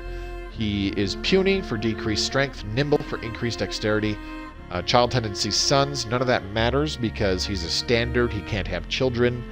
And his personality is Stalwart, which is being passed on to our trainees before they come of age, and we can use them. So I really want to keep them both right now. I want this standard to stay where he is until he dies. Well, yeah, right up until he dies in his 60s. So I'm going to give the baby to an orphanage. This could really backfire, though. Last goodbyes. Amadeus and Tabitha are not ecstatic about your decision, but they are relieved that their baby will at least be loved and cared for. After they say their goodbyes, they make it clear to you that from now on, you will have no reason to doubt them. They want to make a better world for their child. Oh, we got the best possible outcome. Amadeus Alpha Zedida and Tabitha Dobefran have gained the patriotic personality. That is the best personality in the game. Patriotic, increased movement speed, accuracy, and evasion. And now that it's on our standard, there's a likelihood that our standard can pass on that personality to trainees for the next little while. So our trainees can adopt it, which is really good. And our Caberjack that we're using in our Vanguard has that same personality now too. So she moves farther, has better accuracy, and has better evasion. So this actually turned out really well. All right, let's continue. Got some more babies popping up. Anton of the Sage Rights Guild has died at the age of 81. Wow, he lived a while. Okay. Let's find somebody else to add to the Sage Rights. Let's see. We've got a level 4 trick shot. Wow. Let's give her a flask shot and put it down. She is dim-witted, lower intelligence, bear strength, increased strength, which is good for an enforcer. It would be good for an enforcer, but not good for a trick shot. So lower intelligence is actually bad. And clumsy, decreased dexterity. That's pretty bad. She's also a reveler. Ugh. She has lone wolf, which is actually okay for hunters because they tend to separate from the group more than the other hero types because they're scouting. But still, not a terribly good person to take into combat or pass on those personalities. Mark Scrimshaw, a level 3 alchemist. Let's see. Longevity, he's clumsy and slow, and he's also a rebel. I don't like him because he's slow, dim-witted, strong-willed. I'm just... Hawkeye, low fertility, nimble. He's a reveler, unfortunately, but pretty decent guy. Sickly, asthmatic. Oh, yeah. Let's get rid of her. We're never going to use her again because she was asthmatic and disheartened, so she had very, very low movement speed. Okay. Let's continue. Almost done the Ramcap Caber. Dang it! Stop dying! Okay. I need to figure out who is going to be the new regent. Dim-witted, low strength, or lowered intelligence, bear strength, sorry. This is what we already looked at her. She's terrible. Impressionable, quick, child tendency, daughters. He's pretty good. He would be pretty good, actually. Wildly optimistic and stalwart, and alert. So quick is actually decent because increased movement range. I'd rather, appointing our level 5 enforcer to a regent would be good because he's higher level and he has Hawkeye, which is... I want that trait passed on to his kids. But he has heart disease, so reduced lifespan, and I want him getting more kills. I want to try to get him more kills before he dies. There's a big, big reason for that, and hopefully we see why. Impressionable can work out well because we have good personalities being passed on to our trainees right now. Stalwart and Patriotic, so that's not bad. Alright, so let's appoint this guy as the regent. Now, who do we have for nimble, increased dexterity, which is good for hunter classes. Hearty, increased max HP, which is always good, but asthmatic, that's not that good. Reckless, Avenger, and Oblivious. She's the best option, though, because I want to keep... This chick is 39. But that one's 37. Oh, we don't have enough women's. We need more women's for the harem, apparently. Ooh, Liam Sagacious. He is bountiful. Very nice. Alright, let's do this one. So, chance for children high. Training class trick shot. Acceptable. Not ideal, but acceptable. Alright. 2 years left for the Ramcap Caber. Oh my god. These interruptions are driving me nuts. Okay, so the partner was age 89. Unfortunately, Sam Doberfran, I don't think he has a good chance of having more kids because he is old as crap. He's 56. So old age decreases your hero's fertility. So I think we're just going to leave without a partner. We'll wait till he dies. Rough world to live in. Leader is instantly disappointed in outstanding conditions with the heart or asthma. Yeah, exactly. Standard Amadeus Alpha Zedida has died at the age of 63. That's too bad. Okay, do we have anybody else with patriotic? Okay, she has patriotic. She's a decent level. She's level 5, which is pretty good. Wily, stalwart, and alert. Yeah. Whenever a hero gets patriotic, they're pretty much an MVP. You make them your standard. Alright, so we got another trick shot that's level 4. Let's give him flask shot and put it down. Oh, that's a her. My bad. Unfortunately, she's only 41, so we should get 20 years of training out of her. Unfortunately, her other personality thing is optimistic, which ain't that great, but she can pass on patriotic, and she's quite a bit of a higher level than the previous standard. Instead of passing on only like 30-something XP, she's going to pass on 72 XP per year. So that's actually really good. Unfortunately, we lose a pretty damn good Caberjack from our Vanguard, but it's worth it. In the long term, it's worth it. So let's make her the standard, and we'll back out. Okay. The Ramcap Cabers are finished. The explosives worked out even better than expected, so these Cabers will always push back foes, even with basic attacks. So now our Caberjacks have knockback to all of their attacks, including just a regular melee hit. The Pillar Pitcher, Cradle Kills required. It's 3 out of 6. That's fine. Ultra Elixir. So the Ultra Elixir is like the super health flask. Don't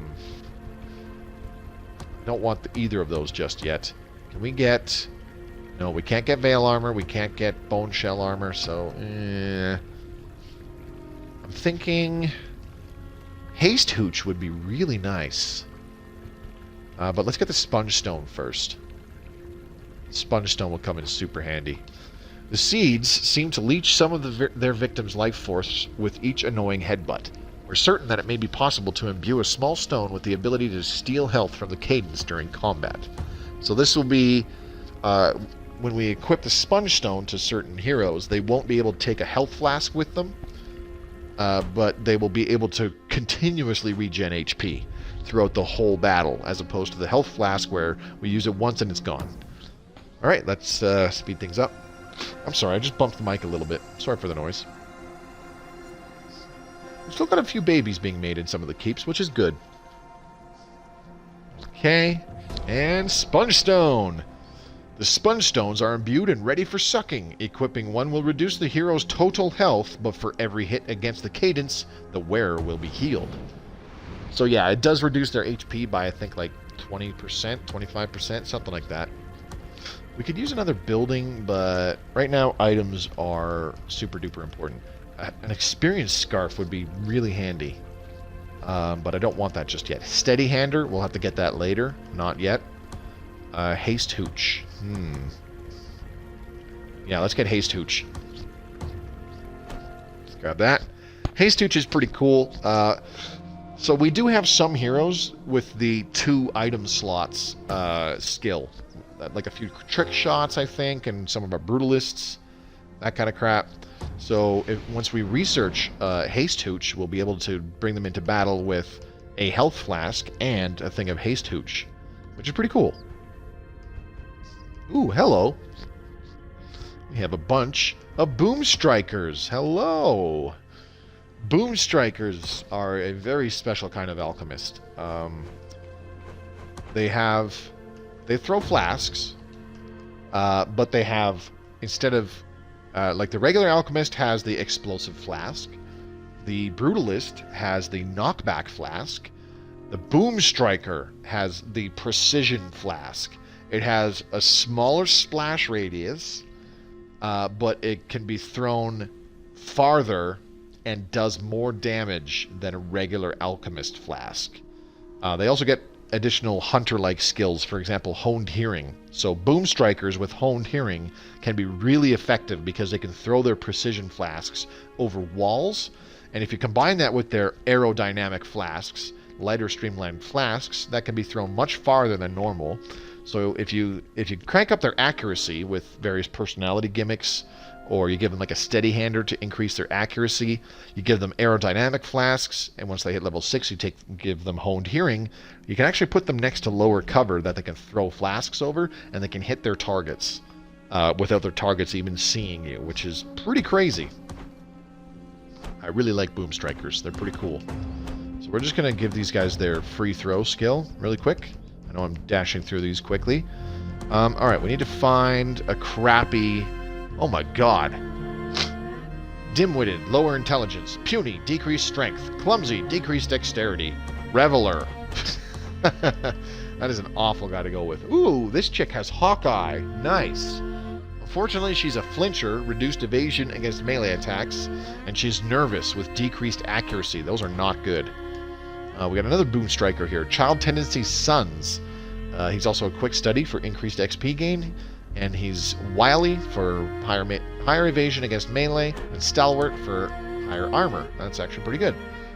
Clumsy, sickly, and slow, but she's young at heart. I don't care for that. Trick shot, dim-witted, puny, and clumsy. Again.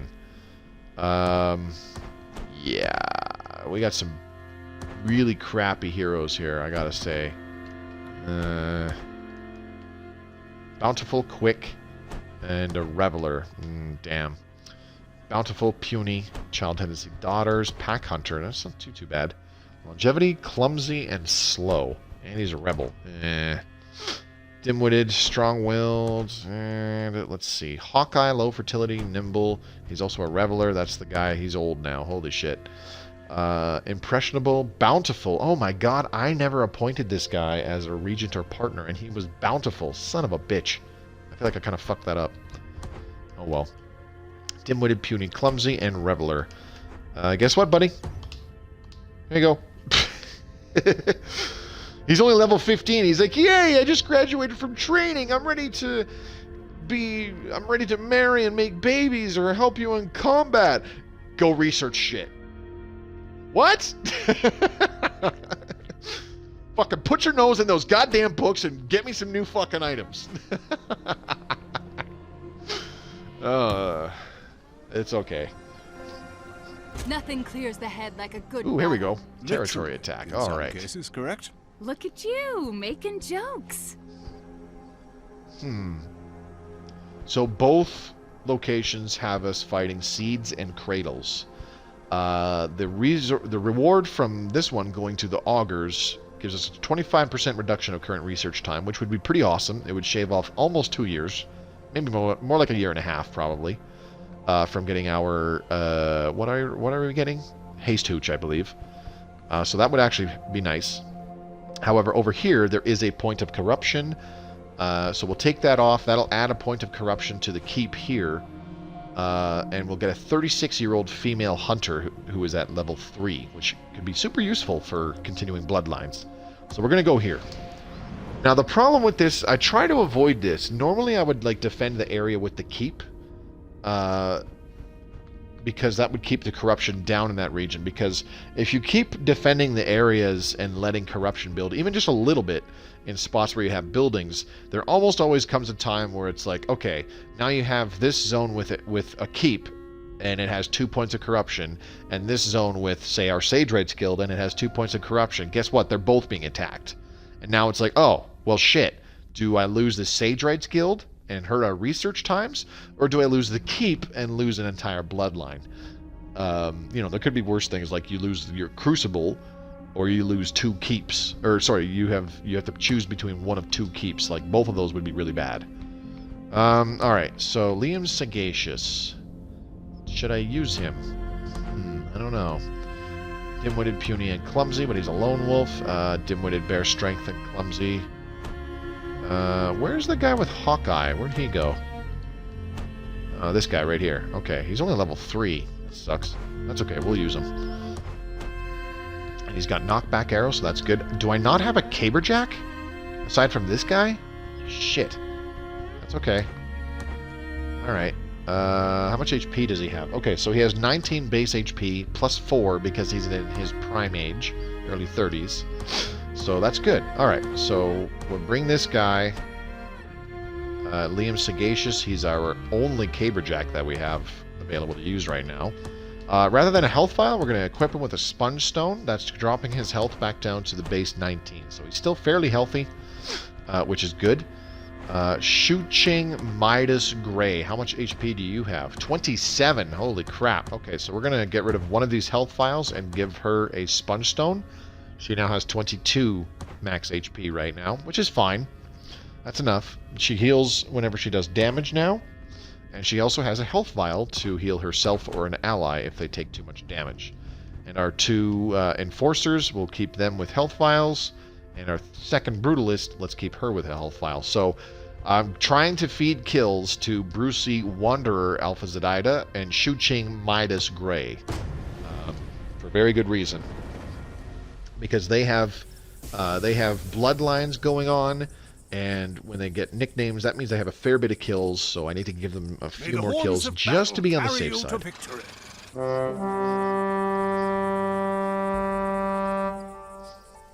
Okay, Shu-Ching Midas Gray, please move closer.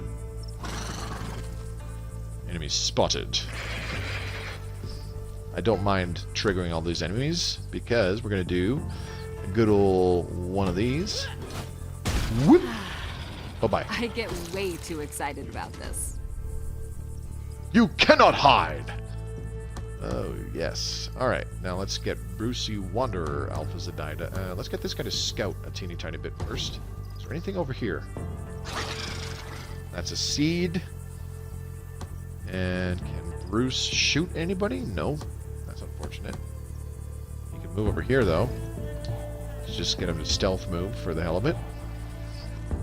Now the fun thing is that if we get a couple heroes to congregate right here, and the seeds see them, the seeds will actually just run up to the piece of cover right in front of them. They'll just like move around over here repeatedly. They don't deal with not being accessible to heroes that they've spotted. They don't deal with that too well. Alright, I'm going to knock this burst bush out of the way, and I'm going to use charge just to make sure that I do it and get rid of it. Okay, here we go. Get out of here. Bye-bye. Ooh, another seed. Hello. Maybe they'll just walk right over to this area and just feed us kills super easily. We can use our hunters and our brutalists to shoot them and throw flasks at them until we run out of flasks. But it'd be an easy way to get a lot of kills. Okay, they're going around. Not a good sign. But that's okay. Alright, so we got 2 seeds over here for sure. Where's this guy? Okay, let's get him to shoot any of these guys. Yep. What happens if you shoot this guy? Oh, he's going to get knocked back and go that way. That won't work. Okay. Just shoot him. Boop! There we go. So I'll keep that guy there, where it's kind of sort of safe. This guy, let's have him... Let's get him to move down here in this corner. That way he can see what's coming. And... I want to get rid of that burst bush, because it's kind of dangerous where it is. You know what I forgot to do is I forgot to equip the Caberjack with the Ramcap Caber. Holy shit, I just realized that. I am an idiot. Alright, well, let's just keep everybody away from the burst bush then. So let's move Shu Qing up here.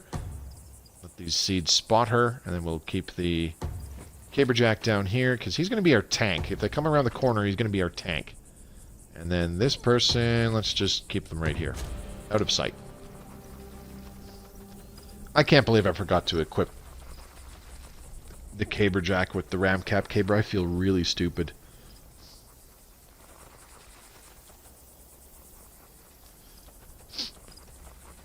Okay, so it looks like they're done moving around, finally. Oh, maybe not. Alright, Shu Qing. Have another 2 kills, girl. Bye. Easy peasy lemon squeezy. Now let's move Brucey Wanderer Alpha Zedida over here. And you can go ahead and use a knockback shot. Yeah, do I want to though? Yeah, fuck it. It's more fun. Now that other one is stunned over there, so we can shoot him again if necessary. Okay, let's leave this guy alone, and this enforcer, we'll move him over here. There we go. Complete line of sight. What are you doing? Okay, shoot that guy. I get way too excited about this. And we'll just have everybody sit tight. There's no need to go anywhere.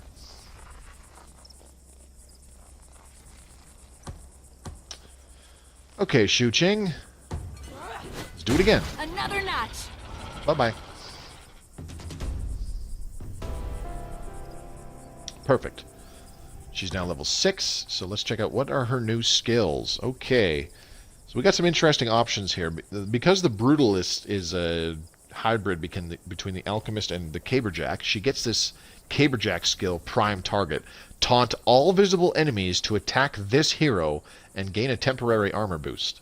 So for like the next turn or two, I think it is, they get, I think, like +2 armor. It's not a huge amount, but, you know, it's more armor. They take less damage. And the whole taunting is actually really good for crowd control. You can actually get it so that you have heroes lining up in front of your target, of the hero that's going to use taunt, and block all access to that hero so that all the enemies that get taunted try to get to them and hit them and stuff, but they can't. So that's an actual thing. The other option is the acid solution. Melee attacks and flasks also deliver corrosive acid, which damages targets over time. This is actually pretty good. More damage is good. We're going to take the acid solution. This applies more damage to her flasks. So yeah, we're kosher. All right, I think it's time to start moving around a little bit. Let's move this guy up here. Start scouting for some more enemies. Looks like we have a few to our left. We'll go ahead and deal with those. I want to move this guy. Where do I want to put him? I don't know. Let's go down here first, and then I'm going to charge that burst bush. Just to get rid of it. I'm going to make sure that he doesn't have to charge something for at least 2 turns. Okay, let's move this guy. Let's just move this guy up here and shoot this burst bush. Or miss, that's fine too. I don't like leaving burst bushes sitting around because, you know, they can be used against you. A cradle shot could miss your hero but hit the burst bush, still do splash damage to one of your heroes, and then have the burst bush explode and do even more damage to your hero, etc., etc., etc. Okay, there's a lot of enemies grouped up right over there, so let's get Shu Qing Midas Gray over there as quickly as possible. Let's move him here. Scout some more, please. And Shu Qing, get moving. Okay, as for this guy, move over here. And move over here. There's that seed. Alright, let's leave this person here where they can still throw a flask over the rocks if necessary, and we'll put this guy here. Okay, there's that seed. Trying to hide. It's not going to work.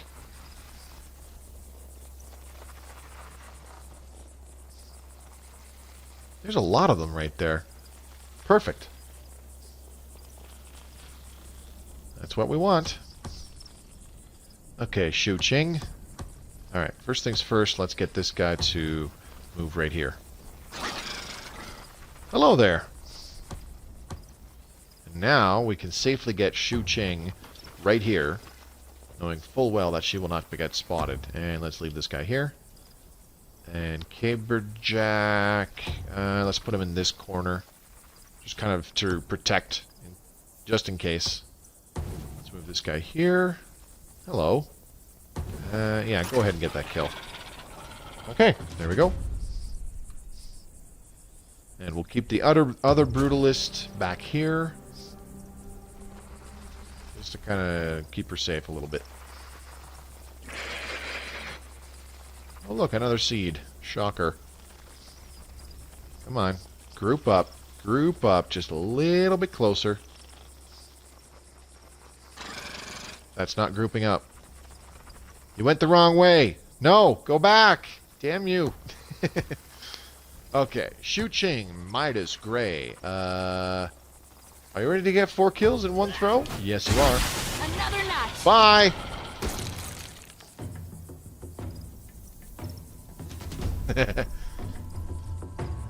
Quadra kill!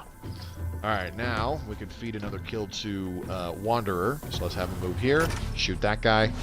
Or miss. That's cool too. Where's my other Enforcer? Whatever. This is a little risky because I don't have eyes up in that area, but fuck it. Oh, great. Well, that went well. Go kill him. I don't want this guy getting kills. Oh, come on! That's okay, that's okay. All's good. Let's get this guy moving over here. Why does he move so slow? Did I take somebody with slow movement speed? Oops. Maybe I did. Bring it. Boop! Oh no.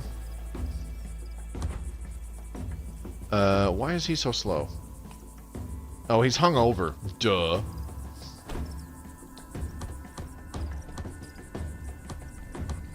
Alright, let's just get this guy to move over here. We'll get Wanderer to move up here and shoot this guy. I don't want to go that way. Or do I? It's risky to send a melee character to either hit these people, because there's a very high likelihood there's more bad guys up in this Fog of War area, and a pretty likely that there's more up here in that area to the left as well. So either way I slice it, I don't really want to risk moving over there. It's not yet. Goodbye. Okay, now where is Shu Qing Gray? There she is. Shu Qing, excuse me. Get this kill. Pop. See ya. And we'll move the Caberjack up here a little bit. See if we can scout a teeny tiny bit. There we go. Let's leave him there. And then this person, move right here. Ooh, another one. They said there was going to be seeds and cradles in this battle, but we've only encountered seeds so far. Not that I'm complaining. I don't like dealing with cradles. They're a pain in the ass. Oh, yes. Line up. Oh, there he is. Found him.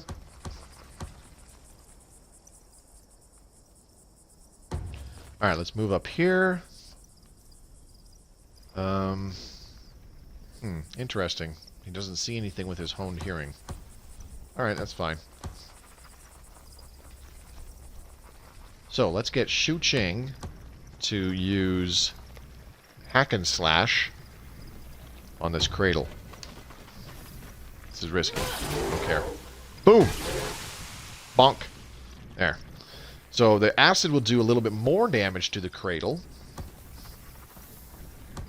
Can I use knockback? No. Okay, so you need to shoot this guy. There we go.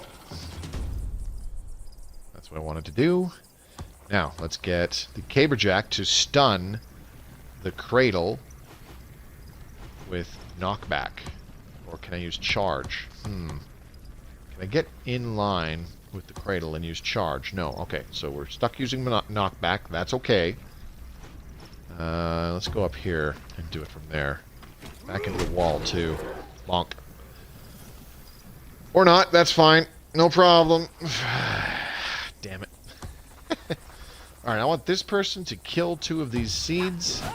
Everyone counts. Just to thin the numbers. And she leveled up. So that's good. And let's give her extra item slot. And now this guy, you go ahead and move up here. And shoot this guy. There we go. Alright, this is risky. Super duper risky. Cradle could mortar blast somebody. We'll see what happens. Oh, he's going for a spawn. That's fine. Hey, more XP for us to farm, eh? Alright, here we go. Let's move. How do I want to do this? Ooh, I have an idea. Let's get the Caberjack to move. Ooh, maybe not. Okay. Let's move this hunter up closer. I'm going to have to get this Enforcer and the other Brutalist that I don't really want getting kills. I don't really want them getting kills, but I'm going to have to give them kills in this instance. So now you go kill this person. Or not. I should have used hack and slash. Son of a bitch. Oh well. Okay, now let's get this Caberjack to not do anything just yet. Shu Ching, if you could please do the honors of killing this cradle. Poink! There we go. Notice how she healed 3 HP? Okay, unfortunately, all 3 seeds did not really line up the way I kind of was hoping they would. So let's just move the Caberjack here. And charge. Boop! Aww. I didn't give him enough wind-up, so he didn't hit them hard enough, is what it is. Because he only knocked back that 1 seed 1 space, there was no leftover knockback to transfer from the middle seed and hit this 3rd seed to stun all 3 of them. So that's too bad, but it's all good. Alright, so let's move this guy here. Get this kill, please, Mr. Wanderer. Thank you very much. After this battle, it'll pretty much be the end of the stream. There's only like 3 minutes left. Oh, shit! That is the opposite of good. Okay, well, shoot in. Just make your way down the here, please. Kill this guy. Thank you. Can I get this hunter out of line of sight of this damn cradle? Yes, I can, but he can't shoot anybody. He can't shoot that seed up there if I do. Son of a gun. Alright, alright, let's just get Wanderer to take the shot on that guy up there. So move here, and then kill this guy. Damn it! That's okay. We have another Brutalist, Maria Gray. You do your thing. I want to get the Caberjack close to the cradle so that the Caberjack can use knockback and charge to stun the cradle. So let's just move around a little bit, break line of sight from that cradle, get everybody out of line of sight so it doesn't mortar blast somebody. There we go. Now we can't even see him. He's going to move, and then he's going to move again. There we go. Now that we can see him again. Alright. What do we want to do? How are we going to go about this? Where's the Caberjack? There he is. Okay, so he can use knockback from that range. That's good. Alright. So let's get... do these guys both have... put it down? No, they don't. This guy doesn't. Alright. Yeah, bedtime reminder, go away. Okay, so we'll get this guy to shoot first. Shoot the cradle first. Do some damage. Boop. Okay. Now we'll get Wanderer to shoot it. Boop. Let's get Shu Ching to kill it.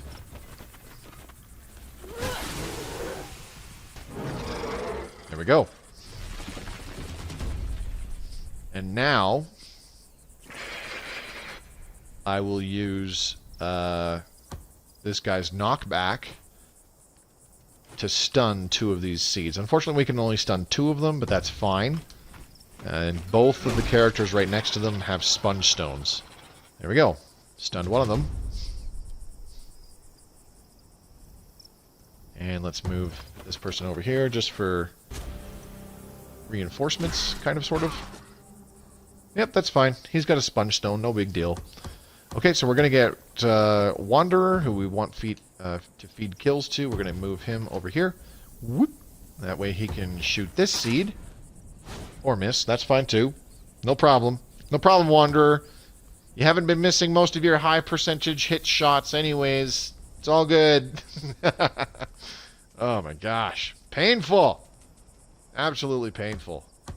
Alright. Let's get this guy to, for sure, kill this seed. Die. And then we'll get Shu Ching to use her last flask on this seed, because I don't want her to miss a melee attack. Bye-bye. Alright. How nice would it be if the Cadence surrendered right now? Oh, this is rhetorical. Okay, so Wanderer, he is now a level 6 Enforcers, and he has 2 options here. One of them is a Caberjack skill, the other is a Hunter skill. So he's got Stand Ground, which is gain a bonus to max hit points and immunity to knockback effects. So it's not impossible for him to get stunned, because things can still be knocked into him and stun him that way, but he can't be knocked back into something and get stunned that way. And he gains a bonus to max HP, which is pretty good. But Blinding Shot, a non-damaging direct shot that severely reduces the sight and accuracy of all targets in a small area for 1 turn.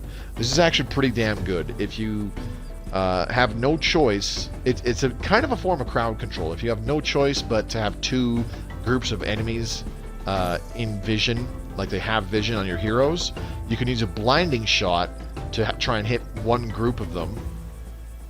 And like it says, they lose sight and accuracy. Their sight actually gets reduced all the way down to 1. So unless you have a hero right next to them at the start of their turn, they won't see your heroes. They can randomly stumble into one, but like I said, they have to be right next to them. So it's a good source of crowd control. Now this Caberjack, he's leveled up. We're going to give him Rebound. This will pair really nicely with the Sponge Stone. Now, I really fucked up and forgot to give him the Ramcap Caber, which I'm going to go through all of our heroes that are alive right now, that are Caberjacks, and give them the Ramcap Caber. Okay. There we go. Tiffany Bredicus, a level 3 female hunter, has joined your roster. Okay, we'll take a look at her in just a minute. So the nice thing about getting new items and technologies and stuff is that you can actually give them to all of your heroes, even regents and partners and standards. So let's take a look where... Here's our Caberjack guy. So we're going to go to Equip. And he's got the regular Caber. We're going to change it to the Ramcap Caber. So as you can see, it kind of looks like a rupture body made into a Caber. So that gives all of his attacks now have a kind of knockback to them. The Regency, so any regents and partners, we want to go through here. There's going to be at least one Caberjack regent, because that is in fact their family bloodline. So let's give him a Ramcab Caber. He's got to die soon. He's age 64. Standard. Our standard right now is a Caberjack, so we're going to give her the Ramcab Caber, because if the Crucible is getting attacked, your standard comes with you into battle, and you got to try to protect them, which is pretty awesome. Not. Okay, we can't do anything with the Sage Rights, and these other people, not worried about them. All good. Trainees. Okay, so we have 2 Alchemist families, and they're both creating Boom Strikers, so I kind of messed that up. Ideally, like these guys are producing Boom Strikers, and these guys are producing Boom Strikers. It's not really ideal, but whatever. Stuff happens.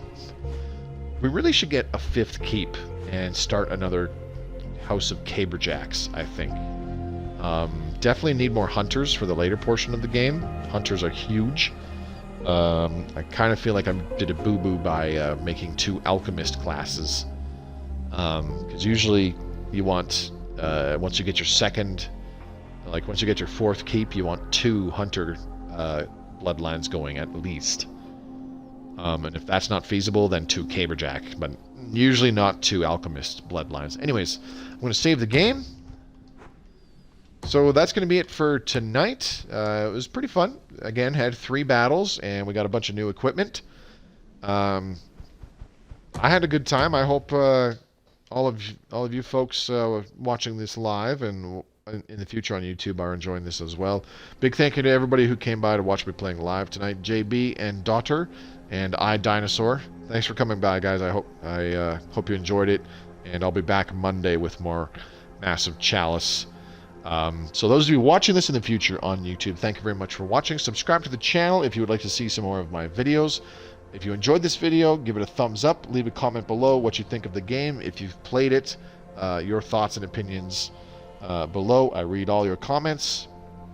And don't forget to check out the links in the description below. You'll find one from my Twitch channel where I streamed this off of. Come on by and watch me playing live. I play Stellaris Console Edition at least once per week, and I stream 4 times per week through a variety of games. You'll also find a link to my Twitter feed. Give me a follow there. I post important announcements all the time. Last but not least, a link to my own personal Discord, which you are more than welcome to join. It's not mandatory, but I highly recommend it, as you can take part in viewer polls. More kind of small community interactive events to speak of. So that's going to be it for tonight. Have a lovely weekend, everybody. I'll be back Monday with some more Massive Chalice, and I'm really looking forward to it. This is a pretty fun game. It's one of my favorites that I've played in the last 5 years, and I've played it pretty reliably over the years too, because I still have some achievements to get. Alright, everybody, until next time, this is Mobius signing out. Peace!